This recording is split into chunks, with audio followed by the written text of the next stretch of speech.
Chapter 572. The alert system of the abyssal region sounded once more. This time there was no need. Ghost Eye exerted force, and it was as if fireworks had been set off overhead. The ghostly flames flickered and extinguished in the abyssal region. The fear and awe that Dan suffered was child's play. Even if a mental type extraordinary exerted force did not interfere with the material plane, the pressure it exerted in the mental domain was enough to affect all ability users in the relevant areas. This included the ordinary people of the secular world who were unaware of it. There was nothing to be done. Even extraordinaries could not treat a distance of 500 kilometers lightly. They had to fully utilize the environment of the abyssal region and forcefully distort space and time in order to effectively touch it. In this way, it was simply an impossible task to perform a technique that did not contain any smoke or fire.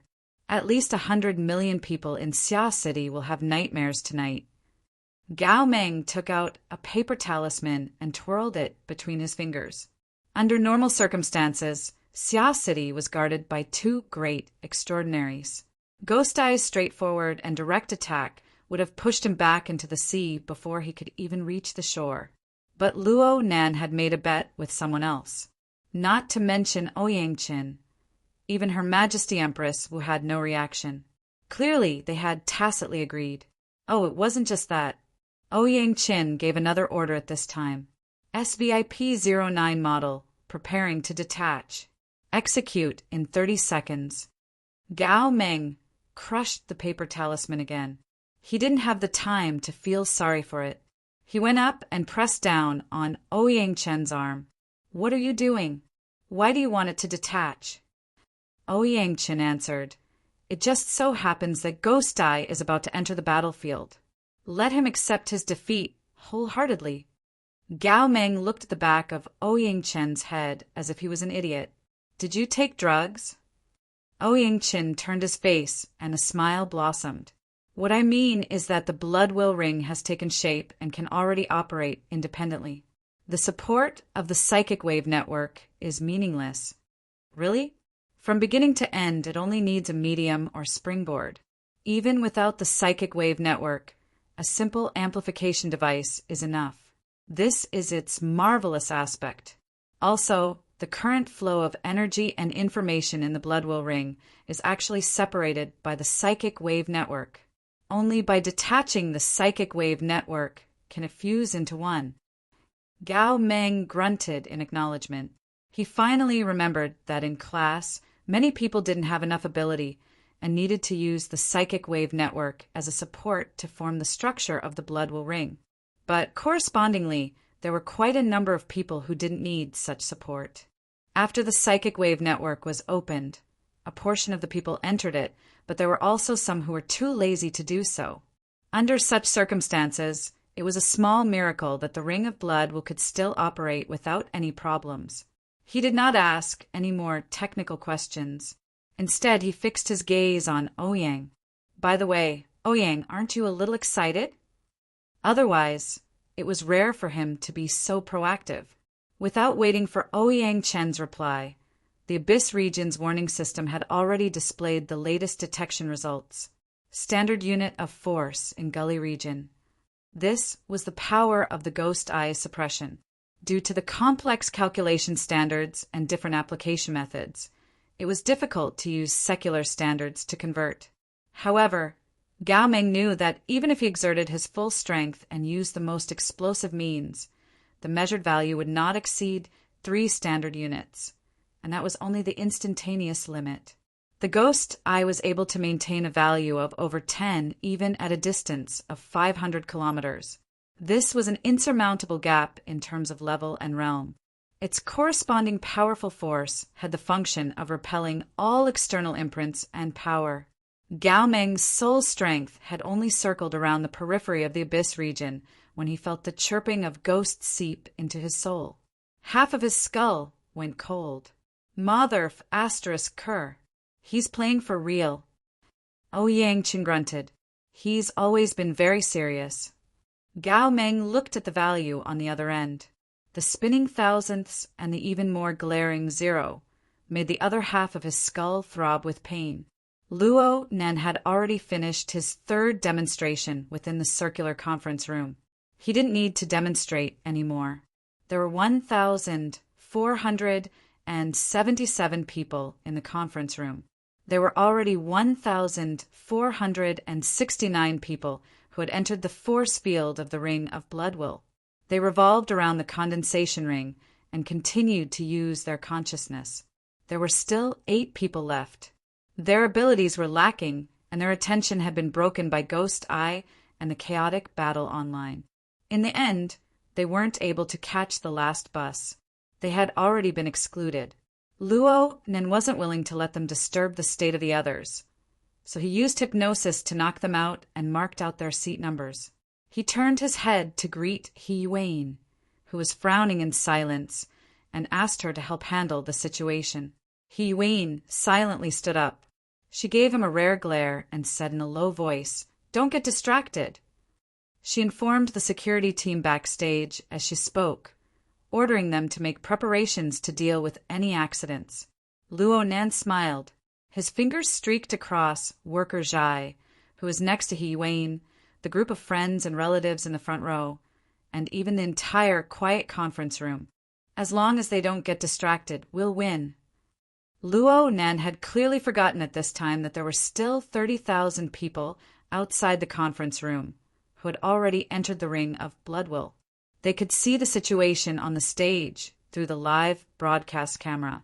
The spectators, who had been forcefully excluded from the scope of the lecture 3 minutes ago, exploded with resentment. The live broadcast room was instantly bathed in blood. Professor Luo has raised a good flag. Lord Ghost Eye, you're being looked down upon. Show off. Brag until the explosion. Sit and wait for the explosion. Explosion +1. Explosion +2. Explosion +10086. The resentment of the spectators had already taken effect on an illusory thundercloud within the electromagnetic field. Luo Nan's consciousness cut through it, but he didn't care. Rather than paying attention to this, it was better to take a look at the effects of the Ring of Bloodwill. As for Ghostly Chirp, who was already shuttling through the curtain of night in Xia City, see you in a bit, the Ring of Bloodwill had constructed a complete force field. The solid foundation of the configuration was already in place. Luo Nan's guidance was complete. Flowing water poured into the canal constructed by the Ring of Bloodwill in an unending stream, raising the water level within the canal. Was this flowing water the sole strength of the people in the room? Not entirely. From Luo Nan's perspective, the complete driving force should include the overlapping consciousness of over 1,000 people. It came from over 1,000 people surrounding the condensation ring, a single goal, consciously and unconsciously participating with their wisdom. Every time Luo Nan sketched out a detail, over 1,000 people would imitate it, and the imitations of these over 1,000 people were all different. Originally, it was impossible to share these experiences with others, but in the marvelous environment constructed by the Ring of Bloodwill, in front of a clear and focused target, all the impossibilities became possible. This was just like when Luo Nan first practiced with the condensation ring. It was a one-time, large-scale, high-volume output, screening, and comparison. In the environment constructed by the Ring of Bloodwill, this output, screening, and comparison was amplified several dozen times over. Even if the quality of each individual wasn't excellent, Luo Nan had established a stable and high-quality structure. They already had an excellent direction, a reasonable arrangement of ranks, and a highly efficient mode of operation. Luo Nan could discard the vast majority of meaningless and trashy thoughts. This was like an enormous, cooperative cloud space. It was a supercomputer pieced together by pure manpower.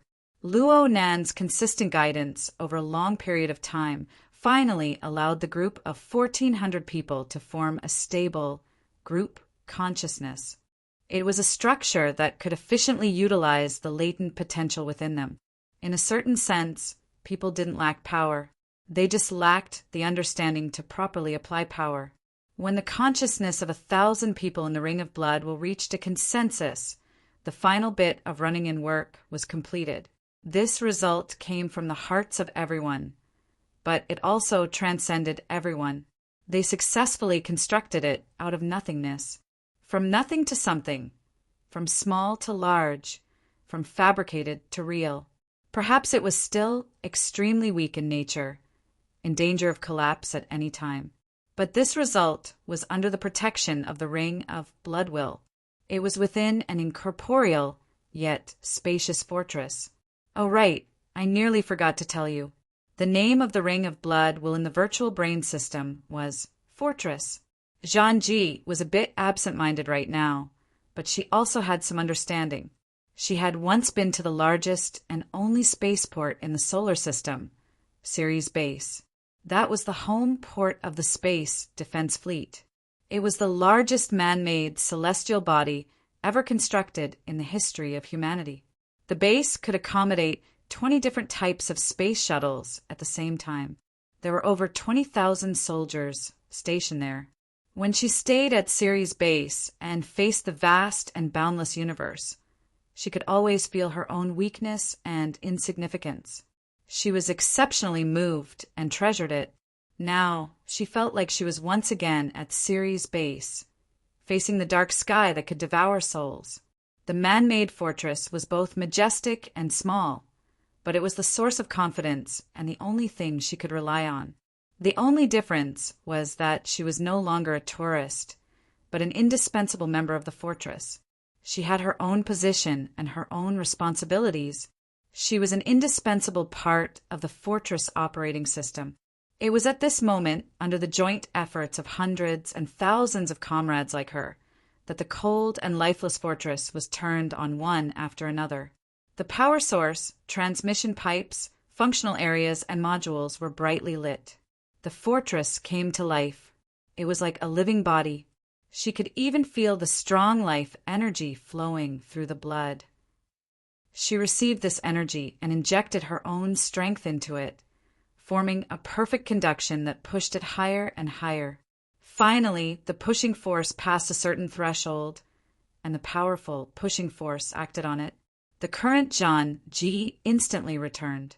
She saw her body that was as solid as a statue, and she also saw everyone else who was in the same position as her. Of course, there was also the swirling mist muslin that was floating up and down in a lively manner. Perhaps she was a bit flustered for a moment, but this slight change in her mind was no longer able to resist the powerful driving force. All stray thoughts were annihilated like smoke in a puff of smoke.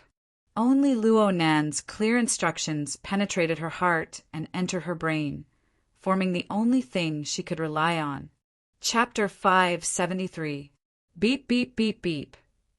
The early warning system of the Abyss region emitted a sharp and urgent alarm. The distorted lines and colors on the direct view of the force field seemed to have evolved into a storm. Although the Abyss region itself was a never-ending storm tide, the entry of Ghost Eye's extraordinary power brought about an even more chaotic and berserk attack. Ouyang Chen held his chin as he evaluated the destructive power of this storm. He heard someone mumbling behind him. Listening carefully, it sounded like someone was counting. 6, 7, 8, 9. What are you doing? It's time. Ghost Eye has already made his move. The standard of 15 seconds can't be wrong. It hasn't started yet. Why hasn't it started yet? The chilly wind is howling in anger. It hasn't blown in yet. Ouyang Chen pulled out the validation standards for the effectiveness of the Abyss region for Gao Meng to see. Although headquarters was often unreliable, the logic of these basic regulations was still relatively strict. The so-called 15 seconds that Gao Meng mentioned and the 60 seconds that Luo Nan had included in the wager were actually a set of standards. It referred to when the power projected into the Abyss region reached or approached one standard unit without any obvious interference and maintained relative stability for 60 seconds. The power maintained relative stability under the battle level attack for 15 seconds. The lower limit of the force fluctuation was no less than 0. One standard unit If this standard was met, then it proved that this person possessed the ability to explore the abyss region and use it effectively. This person could be ranked among the ranks of first-rate psychic ability users. Of course, Luo Nan wasn't testing Ghostai himself. Instead, he was testing Ghostai's ability to control people's hearts and gather the power of over 1,000 people to form the Blood Intent Ring. But the principle was the same. Ghostai is very restrained right now. Restrained? The hostess over there is so scared she peed her pants. A 500-kilometer attack is considered 1,000 kilometers in ancient times. Even you, Master Gao, would have to burn incense, bathe, and open an altar. At the very least, Ghostai hasn't done anything to the Shangding building's surroundings. It's a different story if you insist on going there. Hey, where in the world are you from? Ouyang Qin adjusted his glasses and laughed calmly. My heart has always belonged to logic and truth. Before Gao Meng could hammer him, Ouyang Qin raised a finger. What's the value of Luo Nan's work right now? Gao Meng shot a glance. Oh, the 1,000th point is 7. Why? According to this standard, ghost I can choose not to come. Oh. Gao Meng stared blankly for a moment before coming to a realization. As long as Luo Nan's work was unable to reach or approach one standard unit in the Abyss region, then Ghost I could simply ignore it according to the verification standard requirements. Luo Nan's gamble would be lost without a fight. Of course, other than the standard unit itself, the only ambiguous expression in the verification standard was the word close. This was also a manual correction of the ambiguity of the standard unit. Numerically, it was in the range of 0, 7 to 1. In the specific implementation process, some parameters could also be adjusted. However, the basic condition for the parameter adjustment was to be able to make contact with the verifier in the Abyss area. In other words, the effect of Luo Nan's work in the Abyss region could be maintained at the level of 0. 27 dg as long as he could make contact with the ghost eye and let the ghost eye confirm its existence. But this way, the difference between 60 seconds and 15 seconds would be blurred. This way, ghost eye had a lot of room to maneuver. When faced with this kind of situation, shouldn't that uncouth old man just chuckle and wave his hand in a light and breezy manner? Shouldn't he say, "Well done, well done"? Wouldn't that suffocate the other party to death? But Ghost I still came, and he went all out as soon as he came. He displayed a meticulous and earnest energy, and he had an imposing manner that was determined to win. This was a bit too far from his uncouth persona. Gao Meng furrowed his brows in thought. Ouyang Chen's chat time was about to end. He turned his head and continued to dispatch the maintenance team. They carried out a comprehensive and detailed monitoring of this confrontation that had yet to occur.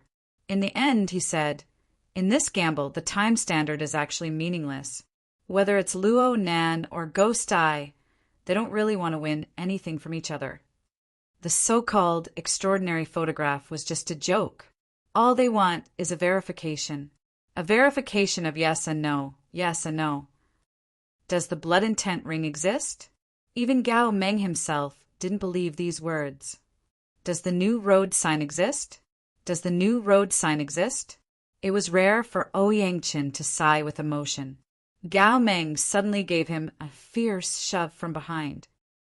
Look, look, look, it's going up. It's going up. Only Luo Nan's work could make Gao Meng react like this.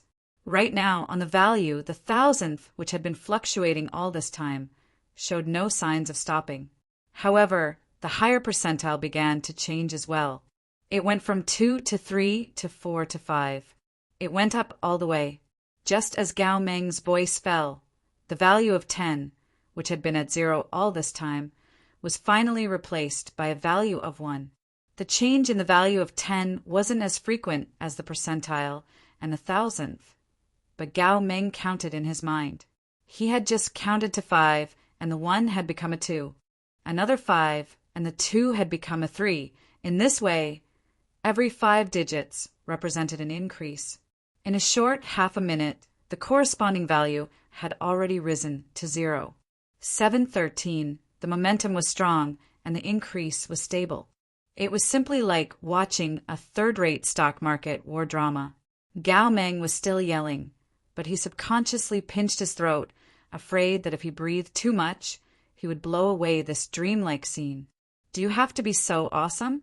This is already in line with the standard, right? Yang grunted. He was so focused that he didn't give any response. Gao Meng wanted to push Chen's shoulder again, but before he could exert force, he realized that he could completely sense the value within this range.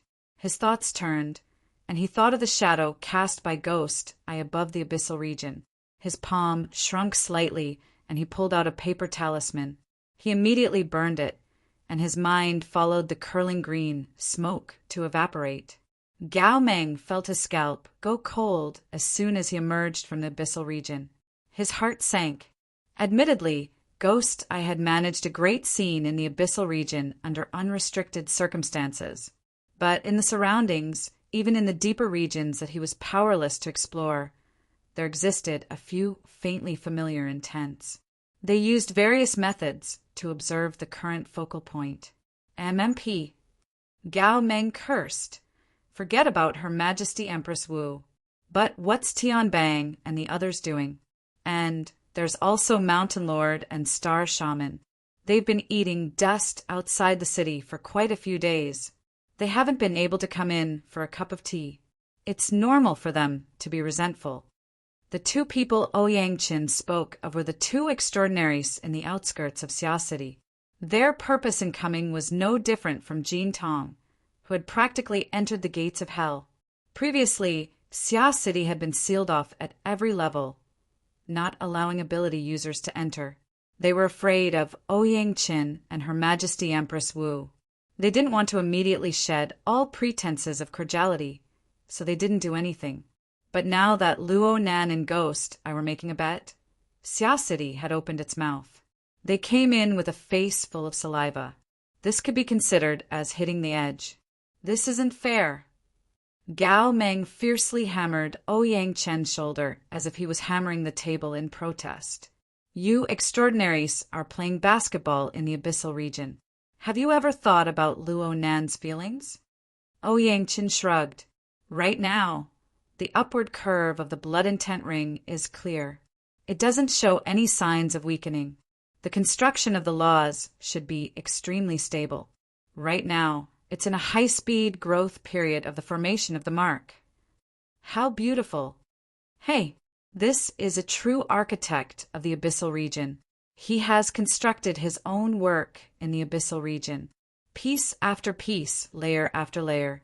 For a psychic, after completing the foundation of the body and soul structure and leaving the abyssal region, though there is a grand goal in front of them, they have their feet on the ground and concentrate on basic work. Cough. Yang, you've said these words too many times in the past, but there are far too few good examples. Right now, this is probably the best example. Chen continued to cross his fingers and support his chin. He focused on watching the numerical changes in the projected work area, as well as the visual rendering of the force field. It was like he was watching an incomparable masterpiece, the live drawing process. Luo Nan didn't have the self-awareness of drawing a masterpiece. He felt that he was more like a rookie ship captain, leading a group of rookie soldiers into the deep space of the universe, where danger lurked on every side. However, this analogy wasn't accurate. Using another inaccurate analogy to describe it, when a space fortress was activated, what appeared on the outside was not a shift in space. Instead, it was a kind of transition in the energy level. There was no process of going up into the heavens or down into the sea. There was just a transition in the energy level, from the colorful and bewildering, turbid flow of the mental to the mysterious and unpredictable location of the abyssal region. Then, what bombarded the group consciousness of over 1,000 people within the fortress was the endless energy storm within the abyssal region. Luo Nan rarely entered the abyssal region in the past. On one hand, it was because his starting point was too high. The human-faced arachnid brought him to the deepest and highest place the moment he made contact with the mental plane. He was practically above everyone else. On the other hand, it was because the abyssal region gave him an overly chaotic feeling. It was restless all the time. From the perspective of the curtain at first, this was the area where the curtain twisted the most intensely. But from a more comprehensive perspective now, this was simply a storm maze that could tear a person to shreds at any time.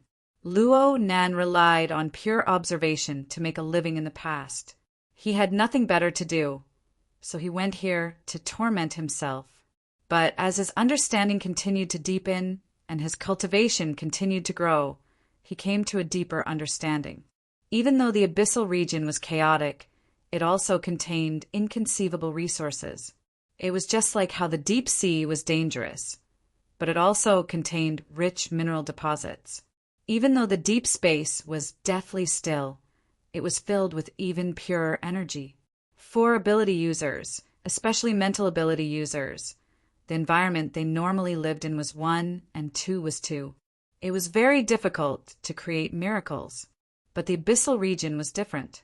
This place was an extremely dangerous treasure trove that contained miracles.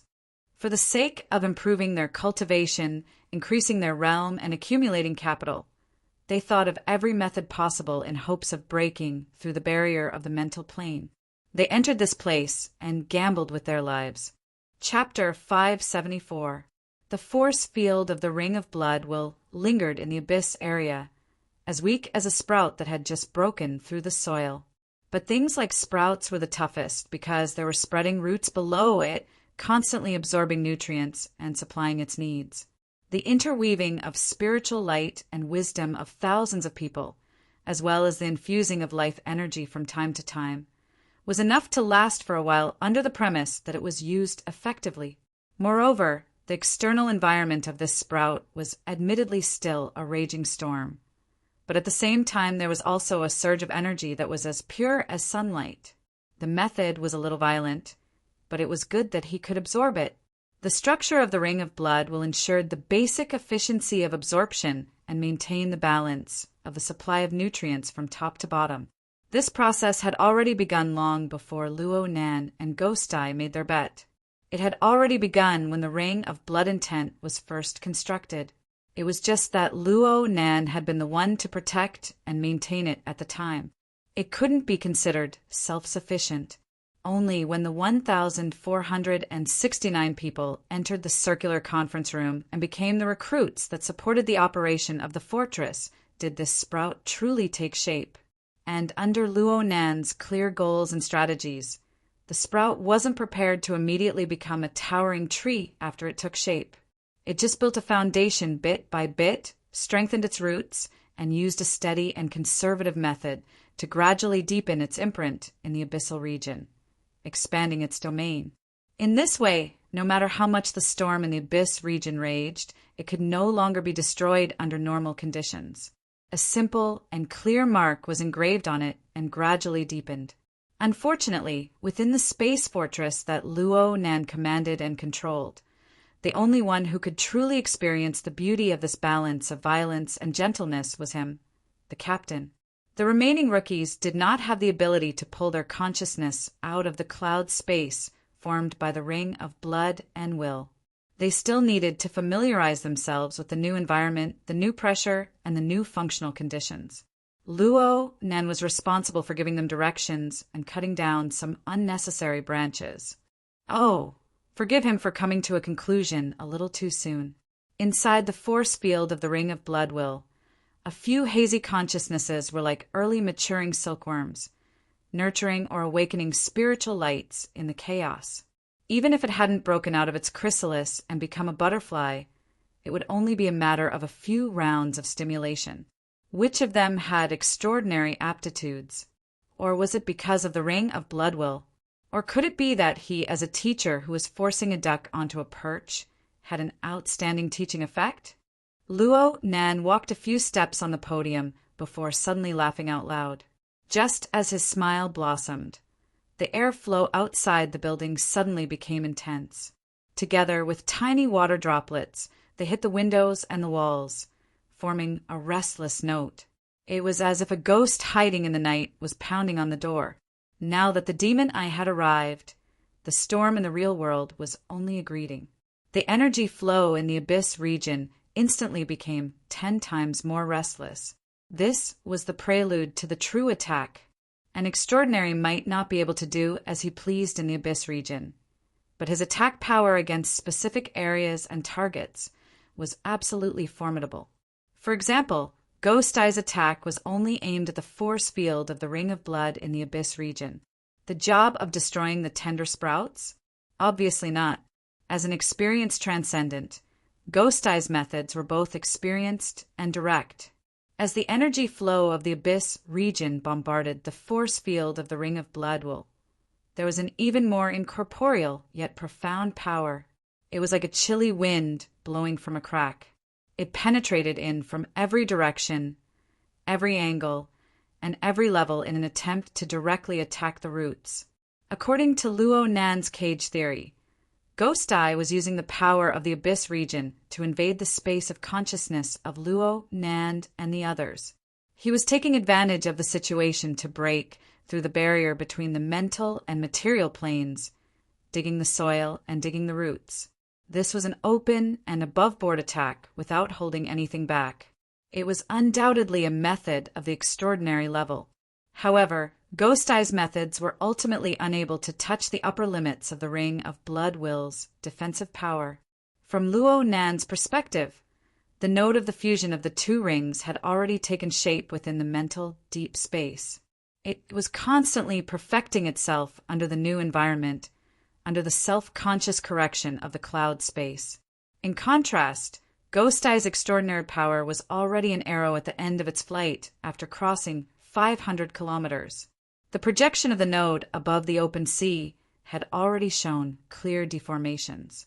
Even though Ghost Eye was very experienced in making corrections, even going so far as to stimulate the fear in the subconscious minds of the residents of Xia City to form a beneficial environment, Ghost Eye was unable to completely make up for the attenuation brought about by the spatial barrier. As for Ghost Eye's method of digging the roots, the essence of the Ring of Blood Will's function was that of a fortress. Its defensive power was top-notch, and it didn't give any flaws or opportunities to take advantage of. Luo Nan's defense was impenetrable in this confrontation of pure structural laws. Unless Ghost Eye was willing to give up his skin and ruthlessly deal a killing blow, he would be able to wipe out nearly 1,500 Xia City ability users in one fell swoop. President Ouyang and Her Majesty Empress would really knock Ghost Eye to the bottom of the sea. Luo Nan was still pacing back and forth on the podium. The circular conference room was still silent and quiet. Only the floating shisha muslin in the air could be heard. Some areas had disintegrated, and this was the final result of Ghost Eye's first wave of attack. He Wayne had already finished dealing with the eliminated students by now. She walked back to the podium and locked gazes with Luo Nan. Luo Nan smiled at her. Speaking of which, the Abyss region is quite close to us. He Wayne was already used to Luo Nan's train of thought that casually jumped out from the heavens. She didn't respond. Her gaze swept over Luo Nan's body. Then she looked at the surrounding area. Are you all right? I'm fine. Really? I'm telling the truth. Luo Nan's attitude was indeed very honest. His current physical and mental state were pretty good. He was able to experience the attack methods of an extraordinary while pondering over problems. This in itself was a kind of enjoyment. It would be even better if there was someone to exchange a few words with him. Luo Nan saw that He Yuan's tightly locked brows had yet to loosen, and he even consoled her. It's really nothing. It looks like we're separated by a piece of paper, but the standard of that paper isn't thickness. It's dimensionality. Speaking of which, things like conceptual nouns are easy to misinterpret. It's hard to say who might be misled. He Yuan went, yeah. She confirmed with Ouyang Qin during this time, and she received a relatively positive response. Only then did her brows relax a bit. It's best if you stay focused. It's fine. After all, Ghost Eye is testing my work, not me. Luo Nan finally found someone he could communicate with. He didn't want to let go for a time. He slowly strolled to the side of the lectern.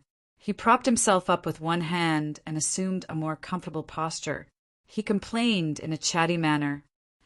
Who in the world came up with the name 3 levels, 1 district, 1 domain? At first glance, it looks like a very deep region. The road is long and dangerous, but it's not the case at all if you truly experience it. Let's not talk about the 3 levels. Don't you think that the Abyss region is too close? The current Abyss region was indeed too close to Luo Nan. It was just as he had said before. Under the powerful impact of Ghost Eye, the distance between the Abyss region and the real world had been compressed to the point that there was only the distance of a piece of paper left. Fortunately, it wasn't thickness. It was dimensionality. Ordinary people would be completely unaware of this, or they would feel as if they were separated by a natural moat. But in the hands of extraordinaries, it was like a piece of thin paper that could be broken through at any time. Walking in the real world was like standing at the edge of a high-temperature furnace, accompanied by destructive power. If Ghost Eye was a bit closer, or if he just flipped the gambling table and killed Luo Nan should have been able to break through this barrier. At that time, the terrifying energy turbulence of the Abyss region would be amplified by a special structure. It would sweep over. Whether it was Luo Nan or the 1,400 people in the circular conference room, they would all be turned to ashes. This was the ability of a mental type extraordinaire. Luo Nan would not deny this point. But was all of this charity from Ghost Eye? Luo Nan didn't think so. It was like he and Ghost Eye were playing chess. Blades flashed and swords flashed on the chessboard, and the players on both sides were quite polite and amiable. Ghost Eye didn't go for the kill, and Luo Nan didn't use his full strength. On the gambling level, Ghost Eye was unable to probe the limits of Luo Nan and the ring of blood intent under Luo Nan's control. Under the pressure of the destructive power that could break through at any time, the force field of the ring of blood intent still stood stably. After the initial destructive power swept through the sprout relied on its sufficiently thick and solid roots to achieve equilibrium with the new, destructive environment of the Abyss region. It continued to extract the pure energy within. Though the rate of growth had shrunk by a large margin, it was able to achieve a new stable increase under the new environment. He Yuan had a rough idea of Luo Nan's current situation, which was why she allowed him to be willful. But for the sake of safety, He Yuan still walked 2 steps forward. She maintained a distance from Luo Nan so that she could rescue him at any time. She was like a professional secretary. Her hands drooped down and overlapped on her lower abdomen. She chatted with her boss in a soft voice. After all, we're in a confrontation right now. It's very hard to probe under normal circumstances. Luo Nan recalled for a moment. He could only admit that this was indeed the case. But then again, for an ability user who can probe into the Abyss region, is there really such a big difference between what's normal and what's special? A certain person and his secretary chatted enthusiastically, but from the very beginning, there was no beginning or end to the description. There was a true attitude of treating no one else present. This made the onlookers on the internet unable to stand it. Hey, we're still here. Pretentious bastard, go shit. He really jumped into the Abyss region, but I don't understand a single word. I've had enough. Is there anyone who understands? Didn't they just say 60 seconds and 15 seconds? Has it started yet? Has it passed yet? Host, guest, there's no one who can decipher it. Wake up. It's not time to sleep yet. No matter how the group of people yelled, the reality was that the key members of Zhang Ji's broadcast room and the reading physiognomy program team had already become deep participants in this gambling game. They were situated in the most central region of the gambling game. They no longer had the heart to do anything else, even if that was their job. Chapter 575. Motherfucker, what are you all looking at me for? Ari, the only paid guest of Zhang Ji's live broadcast, really wanted to stay out of this matter.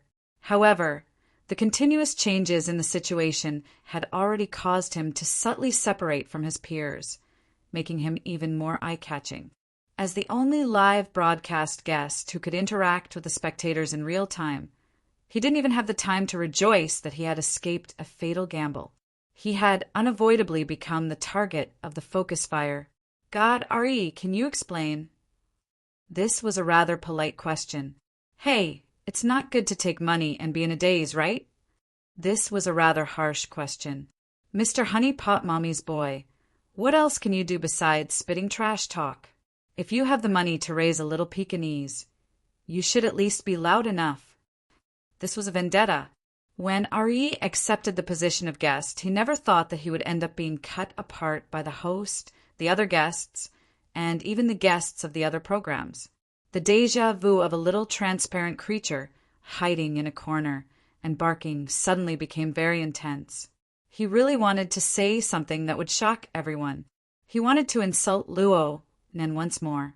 However, the current conversation on the rostrum in the round conference room was something that only those powerful individuals who were able to fight in the abyss could personally experience in his cognitive system.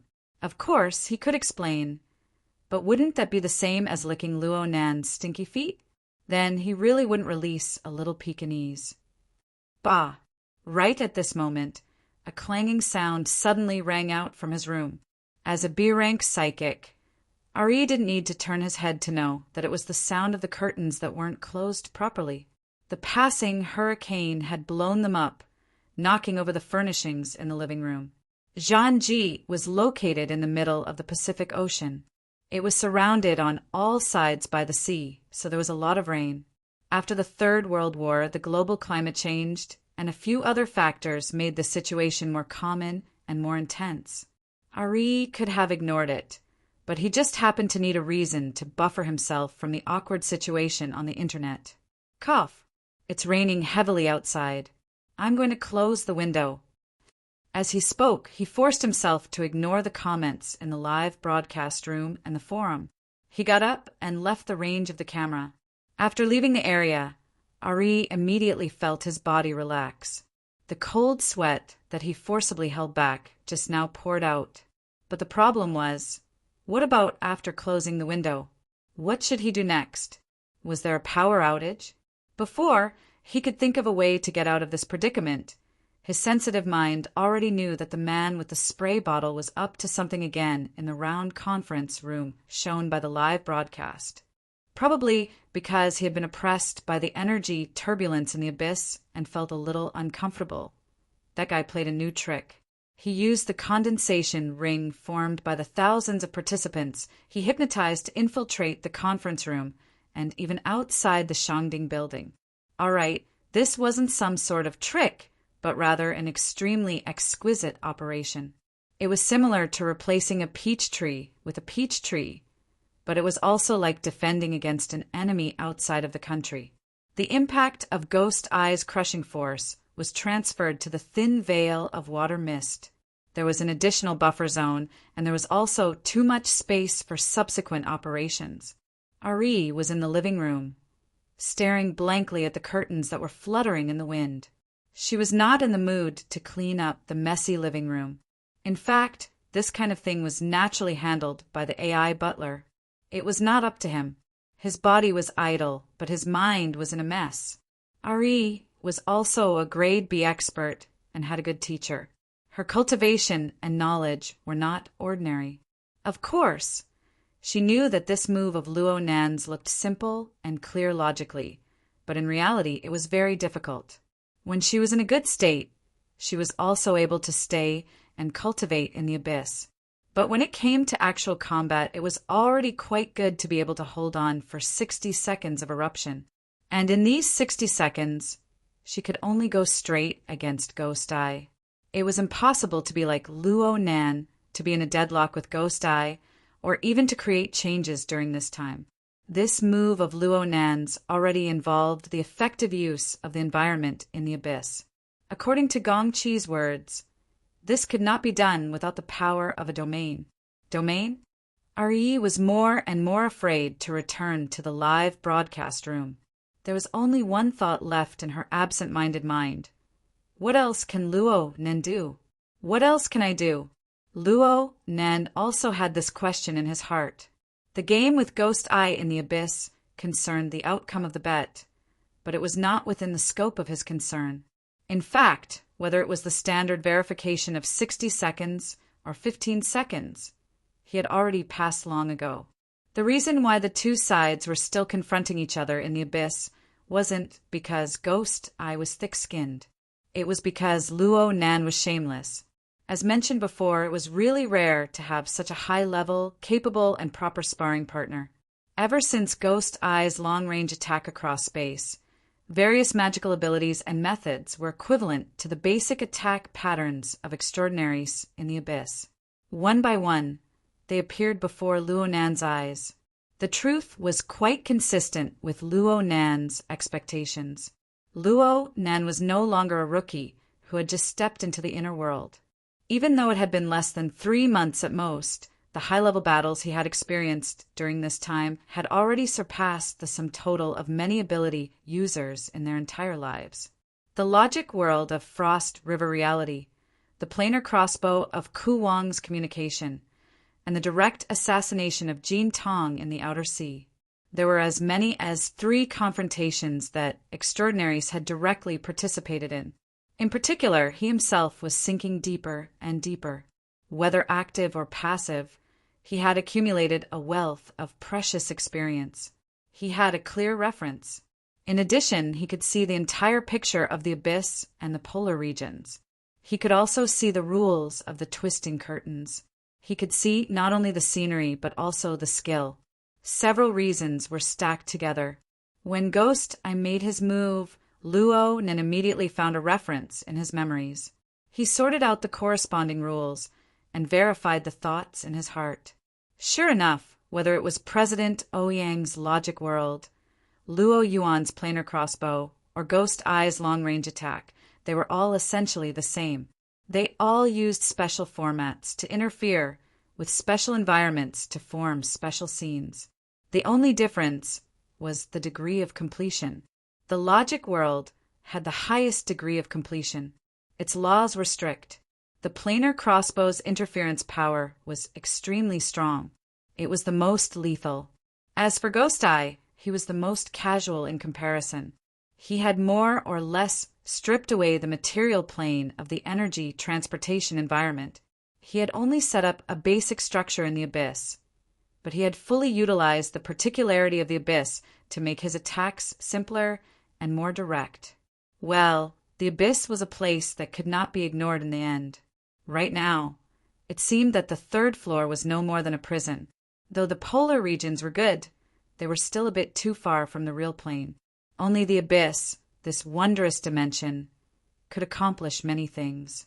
It gave Luo Nan Tuo new. Perhaps it should be said that it made up for the part that was lacking in his system. His soul cloak and his deep sea scene seemed to fit into the special environment and special power of the abyss to achieve twice the result with half the effort. I really want to give it a try. Then let's give it a try. As a researcher, Luo Nan was very clear on how important inspiration was. He had Ghost Eye as a test subject with enough weight and restraint. No, an experimental partner. How rare was that? How could he let Ghost Eye leave under these circumstances? Ghost Eye, that old bastard, was quite generous. He really did accompany Luo Nan to play along. Of course, Luo Nan's confrontation with Ghost Eye was mostly just for absorption. Even moving the mist muslin was just a small test. The current Xia City was absolutely not a good place to truly verify the soul cloak and the deep sea scene. To verify Luo Nan's most fundamental self-format, a total of 5 extraordinaries were paying attention to Luo Nan. They were paying attention to the blood wool bracelet. They were paying attention to the gathering of thousands of people. They were paying attention to the towering fortress that slowly set sail under the cover of the night.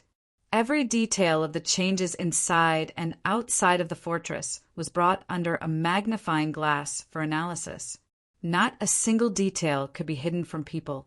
Needless to say, Luo Nan's cobweb altar was inextricably linked to this fortress. Every second that the fortress existed in the abyss brought a wondrous force to the cobweb altar. Even if the human-faced arachnid was hidden deep in the polar region and could effectively avoid the fortress, Luo Nan would still need to draw a few more times to verify the fortress in this environment, no matter how big his heart was.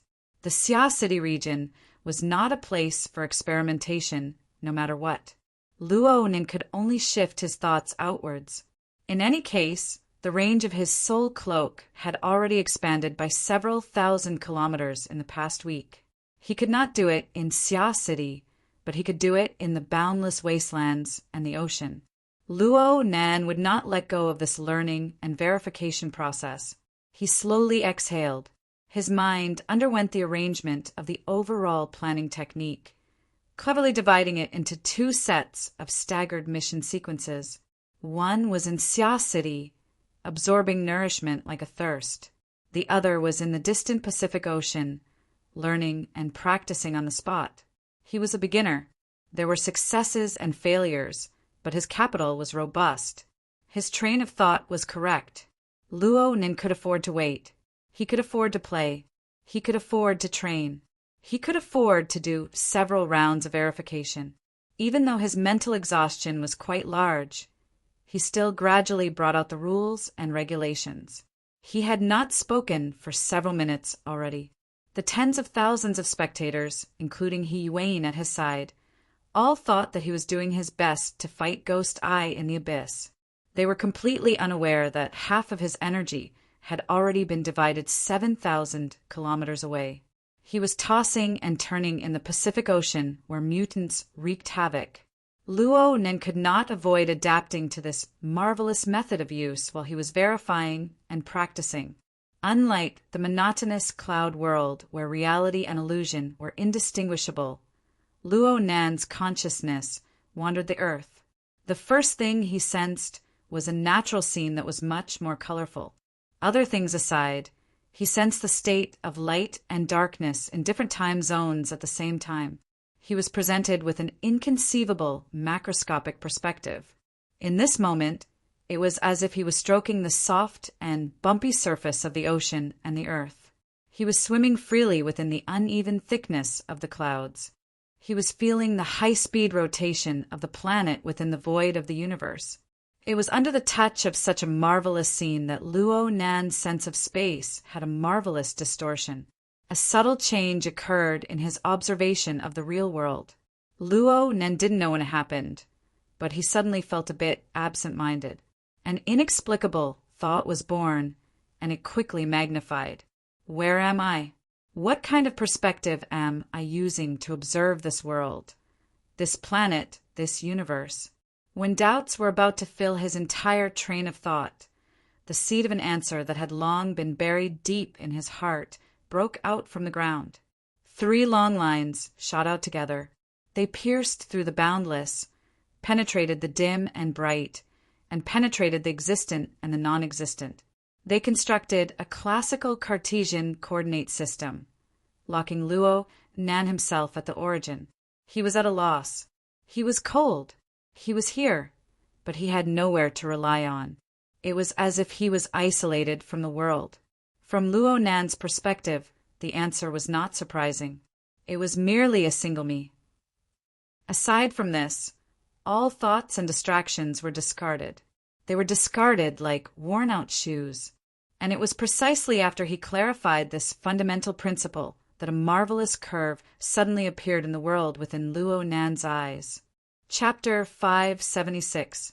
The mess in the living room had already been cleaned up by the AI butler, but Ari was unwilling to return to the live camera no matter what. Even if the live broadcast platform wanted to argue with him about the contract and ask him for compensation, he would accept it. Just as he made up his mind, a communication wave penetrated through the wind and rain and came in.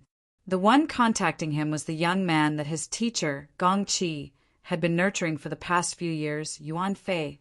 This person was very lively and reliable. However, Ari didn't like him for no reason. At most, it was because the same sex repels each other. Yuan Fei had a smooth sailing life under Gong Qi's guidance in the past few years. It was only when he messed up his business in Xia City that he came back dejectedly. Ari was happy for a few minutes because of this. Now that he thought about it, maybe he should give Luo Nan a drumstick first. That would make things more balanced. It was fine not thinking about Luo Nan, but thinking about that person made his mood sour. For a moment, Ari wanted to refuse the call with the reason that he was doing a live broadcast. But when he thought about how his every move could be said to be the center of attention, he couldn't hide the fact that he had temporarily left the table, so he could only answer the call with a toothache expression and said indifferently, "Hello. Senior brother Luo, I wanted to contact you, but I was worried that you were doing a live broadcast." Ari's toothache intensified. "What the hell are you staring at me for? Are you trying to snitch on me in the future?" And such a hypocritical and respectful form of address. Who knows what the other side is like? No matter what, it was unlikely that Yuan Fei would open a video call with Ari to verify the degree of respect behind the form of address. Of course, Ari would do the same. The two of them pretended to communicate using traditional communication methods. Senior brother Luo, headquarters just held a joint conference. The president, the vice presidents, and the secretaries all participated, but the teacher is still absent. Ari furrowed his brows, calling him teacher so intimately. "Have you confirmed your relationship? You haven't even offered him tea. Aren't you ashamed to talk about it?" Ari was in a bad mood and was in no mood to respond. He said coldly, "The teacher is in seclusion. Of course he doesn't have time," which extraordinary ranked almighty did not take months to comprehend absolute arts. He has to leave seclusion after a meeting. What can he do in the end? But this involves Xia City's latest dance. I heard that someone has already proposed to ease the relationship with Xia City, a joint development or something. Once that happens, it will be difficult to make changes. Teacher, Ri's chest tightened when she heard that. The photo of Jean Tong's headband was still going viral on the internet. Could the people from headquarters stop their greed for money? Even if you want money, you need to be alive to spend it, right? Looking at it from another perspective, the reason why a bunch of old fogies with their necks buried in the soil were working so hard was most likely because they wanted to extend their life with money to spend a little longer. A breakthrough cultivation theory did indeed have the opportunity to achieve this. That was what he thought, but he would never agree with Yuan Fei's words. He immediately put on the airs of a senior brother and scolded. "You've been working in the association for a long time, and you even have a position. Why are you spreading rumors? What does the association want to do? What does the teacher want to do? Do we need you to report it? You should learn from me and go into seclusion for a few more days. Cultivating and comprehending is the right thing to do." It felt much better to have someone to vent his anger on. No matter how scheming and shrewd Yuan Fei was, he couldn't calm down for a while after being forcefully rebutted by Ari. He stiffly replied, "Senior brother, I'm busy with a live broadcast. I won't disturb you any longer." Then he hung up. The relationship between the two sides would most likely be frozen for a period of time. Ari didn't really care. He had his family backing him. His starting point, achievements, and background, including his relationship with his teacher, Gong Qi, and their mutual interests, all of them crushed Yuan Fei. Yuan Fei only had a slight advantage in age and a bit of potential that hadn't been realized yet. If they really clashed, Yuan Fei wouldn't amount to shit. But some people had some words that only disturbed people's hearts. Yuan Fei's reminder caused Ari's train of thought to deviate a bit. He vaguely knew why his teacher had to go into seclusion. Some time ago, he had been ordered to hire professionals to search for the location of Snake Tongue's true body. It seemed that his teacher had set up a trap on Snake Tongue's missing soul body. He could retrieve the face he lost in Xia City. However, Snake Tongue was cunning and intelligent. She was also cautious and cautious. She had hidden her true body extremely well. He hadn't completed his task. He was originally worried that he would be reprimanded, but he didn't expect that there would be no follow-up. It seemed that Gong Chi had really gone into seclusion. He hadn't replied for a month. He had even gone to the point of fasting. Only the nourishment cabin responsible for maintaining his life was still operating. Ari was actually a bit worried. After all, Gong Chi had turned his seclusion, which was supposed to be a cover, into a real one. He had turned important matters that involved his face and personal interest into a fake one. It was quite inconsistent with his usual meticulous planning to the point of being cruel and ruthless. He felt that he had encountered some unexpected situation. So Ari had bitten off more than he could chew when it came to the matters of Dripping Sword and Sprinkler Man. He had even continued to expand his influence. He wanted to probe the situation over at Xia City. The entire inner world knew of his relationship with Gong Chi. If his teacher were to suffer a great loss over there, the other side's response, especially a response from someone like Gao Tianshi, would most likely give some clues. The problem was that Xia City's response had been normal from the beginning until now. Everyone was tearing at each other, shooting their mouths at each other, greeting each other's parents and relatives. They were also mindful of their bottom lines. They wouldn't truly provoke trouble on the level of extraordinaries. Everything was far too normal. In addition, Gong Chi's near-invincible extraordinariness had brought about far too much inertia. It was to the extent that Ari had gradually forgotten his original intentions. He had sunk deep into his favorite profession of shooting his mouth off and spitting his mouth until now. A person's thoughts were always strung together. The previously forgotten links were only temporarily buried by the dust and sand of emotions. Now Luo Nan had shaken the world with his heaven-bestowed talent and grandeur. He had taken out the picture of the golden copperhead band and other stimulating information to show how extraordinary he was. He had contended with Ghost Eye in the Abyss region. He was calm and unruffled, skillful and at ease. These circumstances, which he had never thought of before, were strung together and suddenly raised the world. Of course, this included Ari's own assessment of Luo Nan's status and ability. Some plots that he would never have thought of before were picked up one after another by the thoughts that blew away the dust and sand. They were like an iron chain that coldly stretched across the front, reminding Ari of its existence. Mother asterisk her. Could it be that teacher really was tripped by a horse-tripping rope? Ari still didn't think of the worst-case scenario. After all, the data from the life support system wouldn't lie. But he couldn't help but shiver in his heart when he thought of Gong Chi gnashing his teeth in frustration and helplessness. Oh, he was thinking too much, right? What if he wasn't? Ari couldn't stay any longer. If it really was a horse-tripping rope situation, then Gong Chi suffering a great loss was secondary. His closed-door training caused him to be cut off from information and then hit the wall again.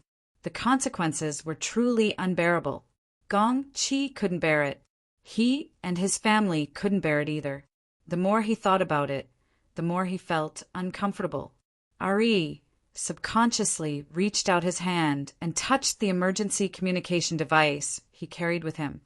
According to Gong Chi, if there really was an urgent matter, he could use this communication device to wake him up from his special state and get in touch with him. It wasn't that Ari had never done this before, but he couldn't find a reason to do so. Now that Jean Tong was killed, the cage theory was born, and even the Abyss district wasn't stable. All of this came from that damned Luo Nan. This should be an urgent matter. In the end, Ari stomped his feet and practically closed his eyes as he walked to the study. He didn't dare to look at the discussions online anymore. He turned off the live broadcast and rushed out of the room like he was fleeing. He went straight out the door, started the car, and drove towards the secret location of Gong Chi's closed-door training. Emergency communication could be done over a long distance, but some words and some things were better said face to face. This was a matter of attitude. It was 4 or 5 in the morning in Chan City right now. Due to the hurricane passing through, it was raining cats and dogs. It could be said that one couldn't even see their fingers in front of them. Ari wasn't in the mood to play the midnight car game. He went straight into autopilot mode. The headlights tore through the darkness on the road as he advanced at high speed along the magnetic track. But this way, the 10 or 20 minutes on the road would be very hard to endure. Did he want to listen to some boring news like Guala rapidly upgraded to a Category 3 hurricane, suspected to be influenced by factors other than meteorological conditions? So even though Ari screamed madly in his heart, "I don't want to see it," his fingers still opened up the audio and video system honestly. He connected to the live broadcast platform and watched the latest news from the circular conference room in Sia City. Of course, the bullet screen and whatnot were all blocked. Then Ari saw Luo Nan on the podium. His eyes were half closed, and his eyelids were slightly trembling. This scene wasn't much different from before. It was just that he was a bit more focused. But it was strange. The instant Ari cast his gaze on the podium, Luo Nan also opened his eyes. His gaze was focused on the camera. It was more like he was aiming at Ari's eyes. Ari's heart thumped. An inexplicable cold current gushed out along with the blood pumped out from his heart. It soaked half of his chest in a cold and soaked sensation. There was also a prickling sensation of being ground by coarse sand. What's going on? Has his fear of Luo Nan reached this level? The car, speeding through the wind and rain, wasn't affected by Ari's mood. It continued to drive strictly according to the established route. The AI Butler followed its preset priorities and played the information that was currently most worthy of its owner's attention. It just so happened that it was news related to Hurricane Guala. The relevant situation was updated. Guala is predicted to make landfall on the west coast of Nadu Island in 20 minutes. The maximum wind speed at the center is currently 197 kilometers per hour. The giant waves in the early stages are likely to bring along a Class C surge. A portion of the marine mutants will attack Nadu, Pala, New Ark, and other coastal defensive lines. We can't rule out the possibility of a Class B or higher mutant appearing in the wind zone. Ari fiercely knocked on the steering wheel. He was a bit irritated. His route just so happened to be within the range of influence of the surge tide. If his luck was bad, he would encounter a few mutants that came ashore. That would truly be disgusting. However, listening to the unfinished meaning of the news, it seemed that the upgrade of Hurricane Guala this time was caused by the influence of a powerful mutant within the wind zone. A powerful vicious beast that could temporarily affect extreme weather hadn't appeared in the surrounding seas for a long time. Chapter 577. The hurricane several thousand kilometers away continued to approach the archipelago region. Luo Nan's mind had already reached the shore a step earlier. It continued to expand forward with a steady momentum, but the current expansion already appeared to Luo Nan as a different kind of law. The root of this expansion was not at the forefront. Instead, it was at the core of this expanding force. In other words, Luo Nan himself. Luo Nan's figure congealed on the podium, but the structure of space and time around him was like a projection that was hard to distinguish between real and fake. Layers and layers appeared with Luo Nan at the center. This was the bubble that he had demonstrated to the participants before. It symbolized the cage of humanity. Looking at it from this angle, everyone in the circular conference room, everyone in the Shangding building, everyone in Xia City, and even everyone within the range of Luo Nan's senses were wrapped within a bubble. The only differences were in terms of stability and range of coverage. Of course, the shape of each bubble was different as well. The bubbles of the vast majority of people, or rather, the majority of people, could collapse and regenerate at any time. But for a short period of time, the bubbles would warp and transform into all sorts of complex shapes. The reason for this was the pressure of other bubbles and even deeper environmental conditions. Right now, Luo Nan's bubble was one of the greatest sources of pressure for the people present. This bubble was far too enormous compared to everyone else. The stability of the core region far exceeded that of everyone else. So much so that the 1,400 people in the conference room were all suppressed to varying degrees.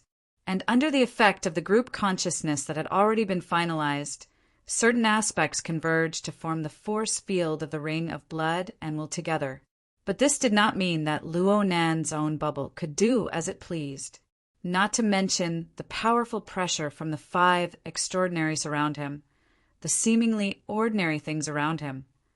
The podium, the circular conference room, the Shangding building.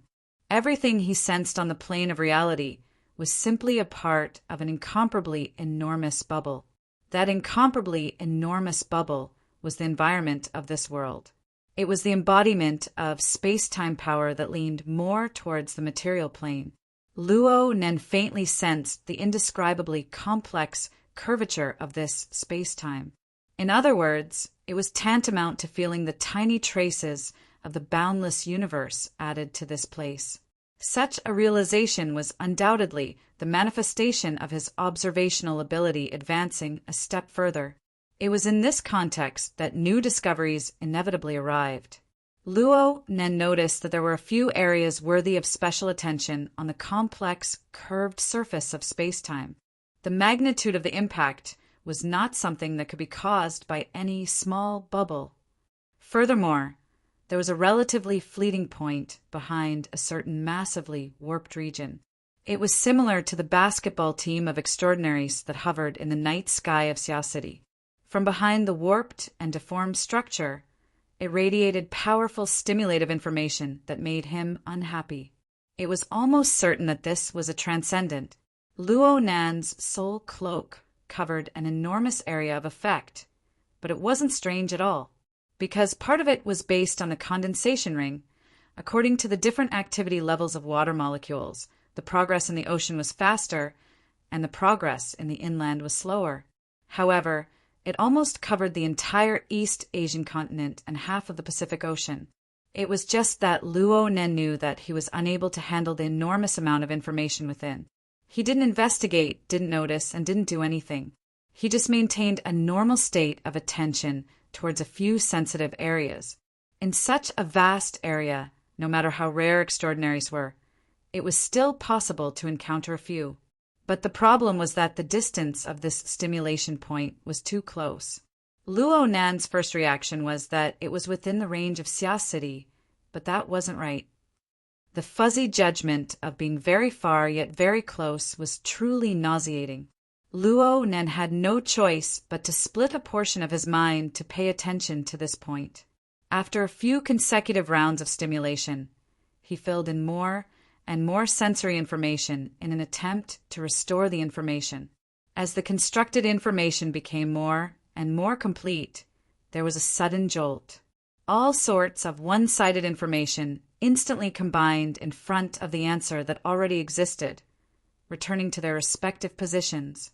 In the end, what was restored in the domain of perception was the astral winds and clouds that spanned thousands of kilometers, as well as the blood-colored ape that flew back and forth.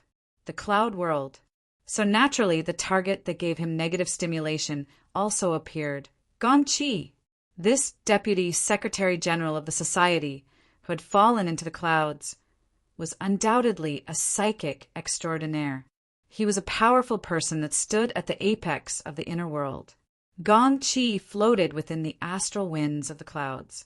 His expression was grave and stern. It looked like he had yet to find a way to break through this cloud labyrinth. On the other hand, Luo Nen had already extended his consciousness to his headquarters. If Luo Nan were to use physical distance to discuss the situation, then Luo Nan's current situation was already difficult for Gongqi to reach. Well, this was just a joke at the moment, but Luo Nan still remembered that Her Majesty Empress had a request. She wanted him to achieve what was known as the enemy of 10,000. Luo Nan wanted to completely incorporate the situation he faced into the framework of formatting theory. He wanted to consider all sorts of factors and calculate all sorts of conditions. It was as if he was conducting a large-scale battle to solve a large problem. Now it was like this. It seemed that he already had an opportunity to include Gongqi. Luo Nan wasn't prepared to act blindly without thinking before he could completely figure out the train of thought of this strategic plan. But there was an observation result before his eyes. It was impossible to ignore it no matter what. Luo Nan was certain that there was a similar type of bubble on the most complex and obvious curved surface of space-time that he could observe. The bubble seemed to be a bit smaller, but it collided with the bubble, crisscrossing and deforming. It formed an indescribable shape, but it was hard to separate it as a whole. Similar collisions seemed to be occurring in various directions. But the main problem was that Luo Nan's consciousness followed the soul cloak and extended outwards. It followed the inconceivably warped surface. It seemed as though it was effortless for Luo Nan to move from one space-time bubble to another space-time bubble. The other space-time was none other than the cloud world.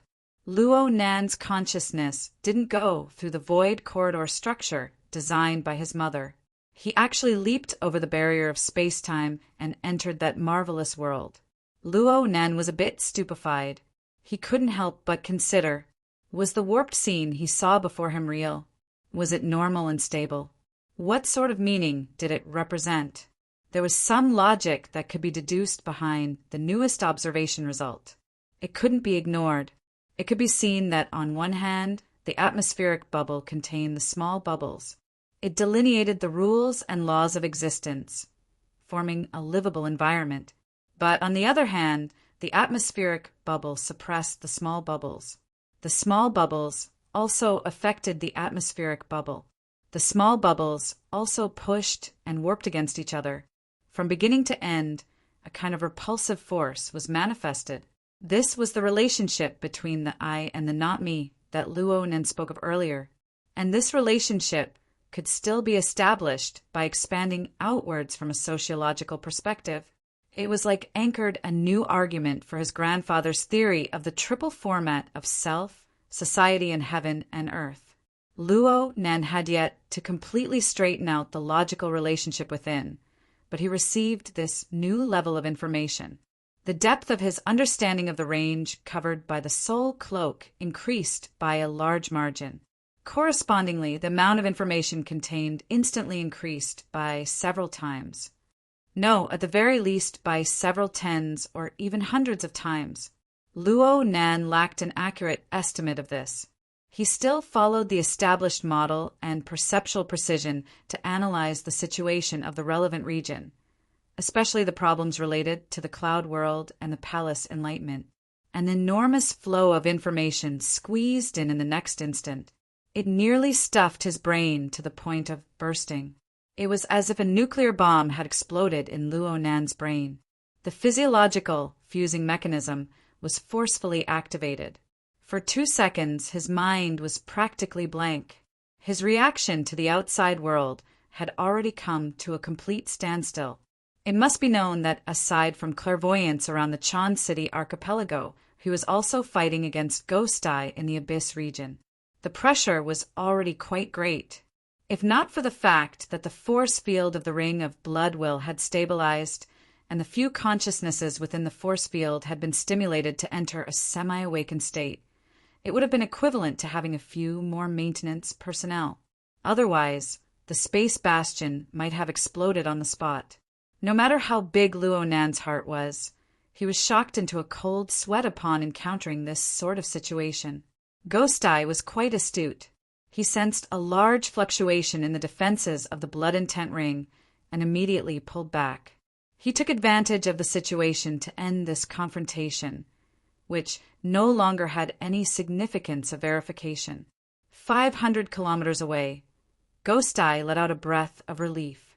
The twisted handprints of his hands dispersed, and the sinister force field that nearly caused all the passengers on the luxurious cruise ship to collapse slowly disappeared.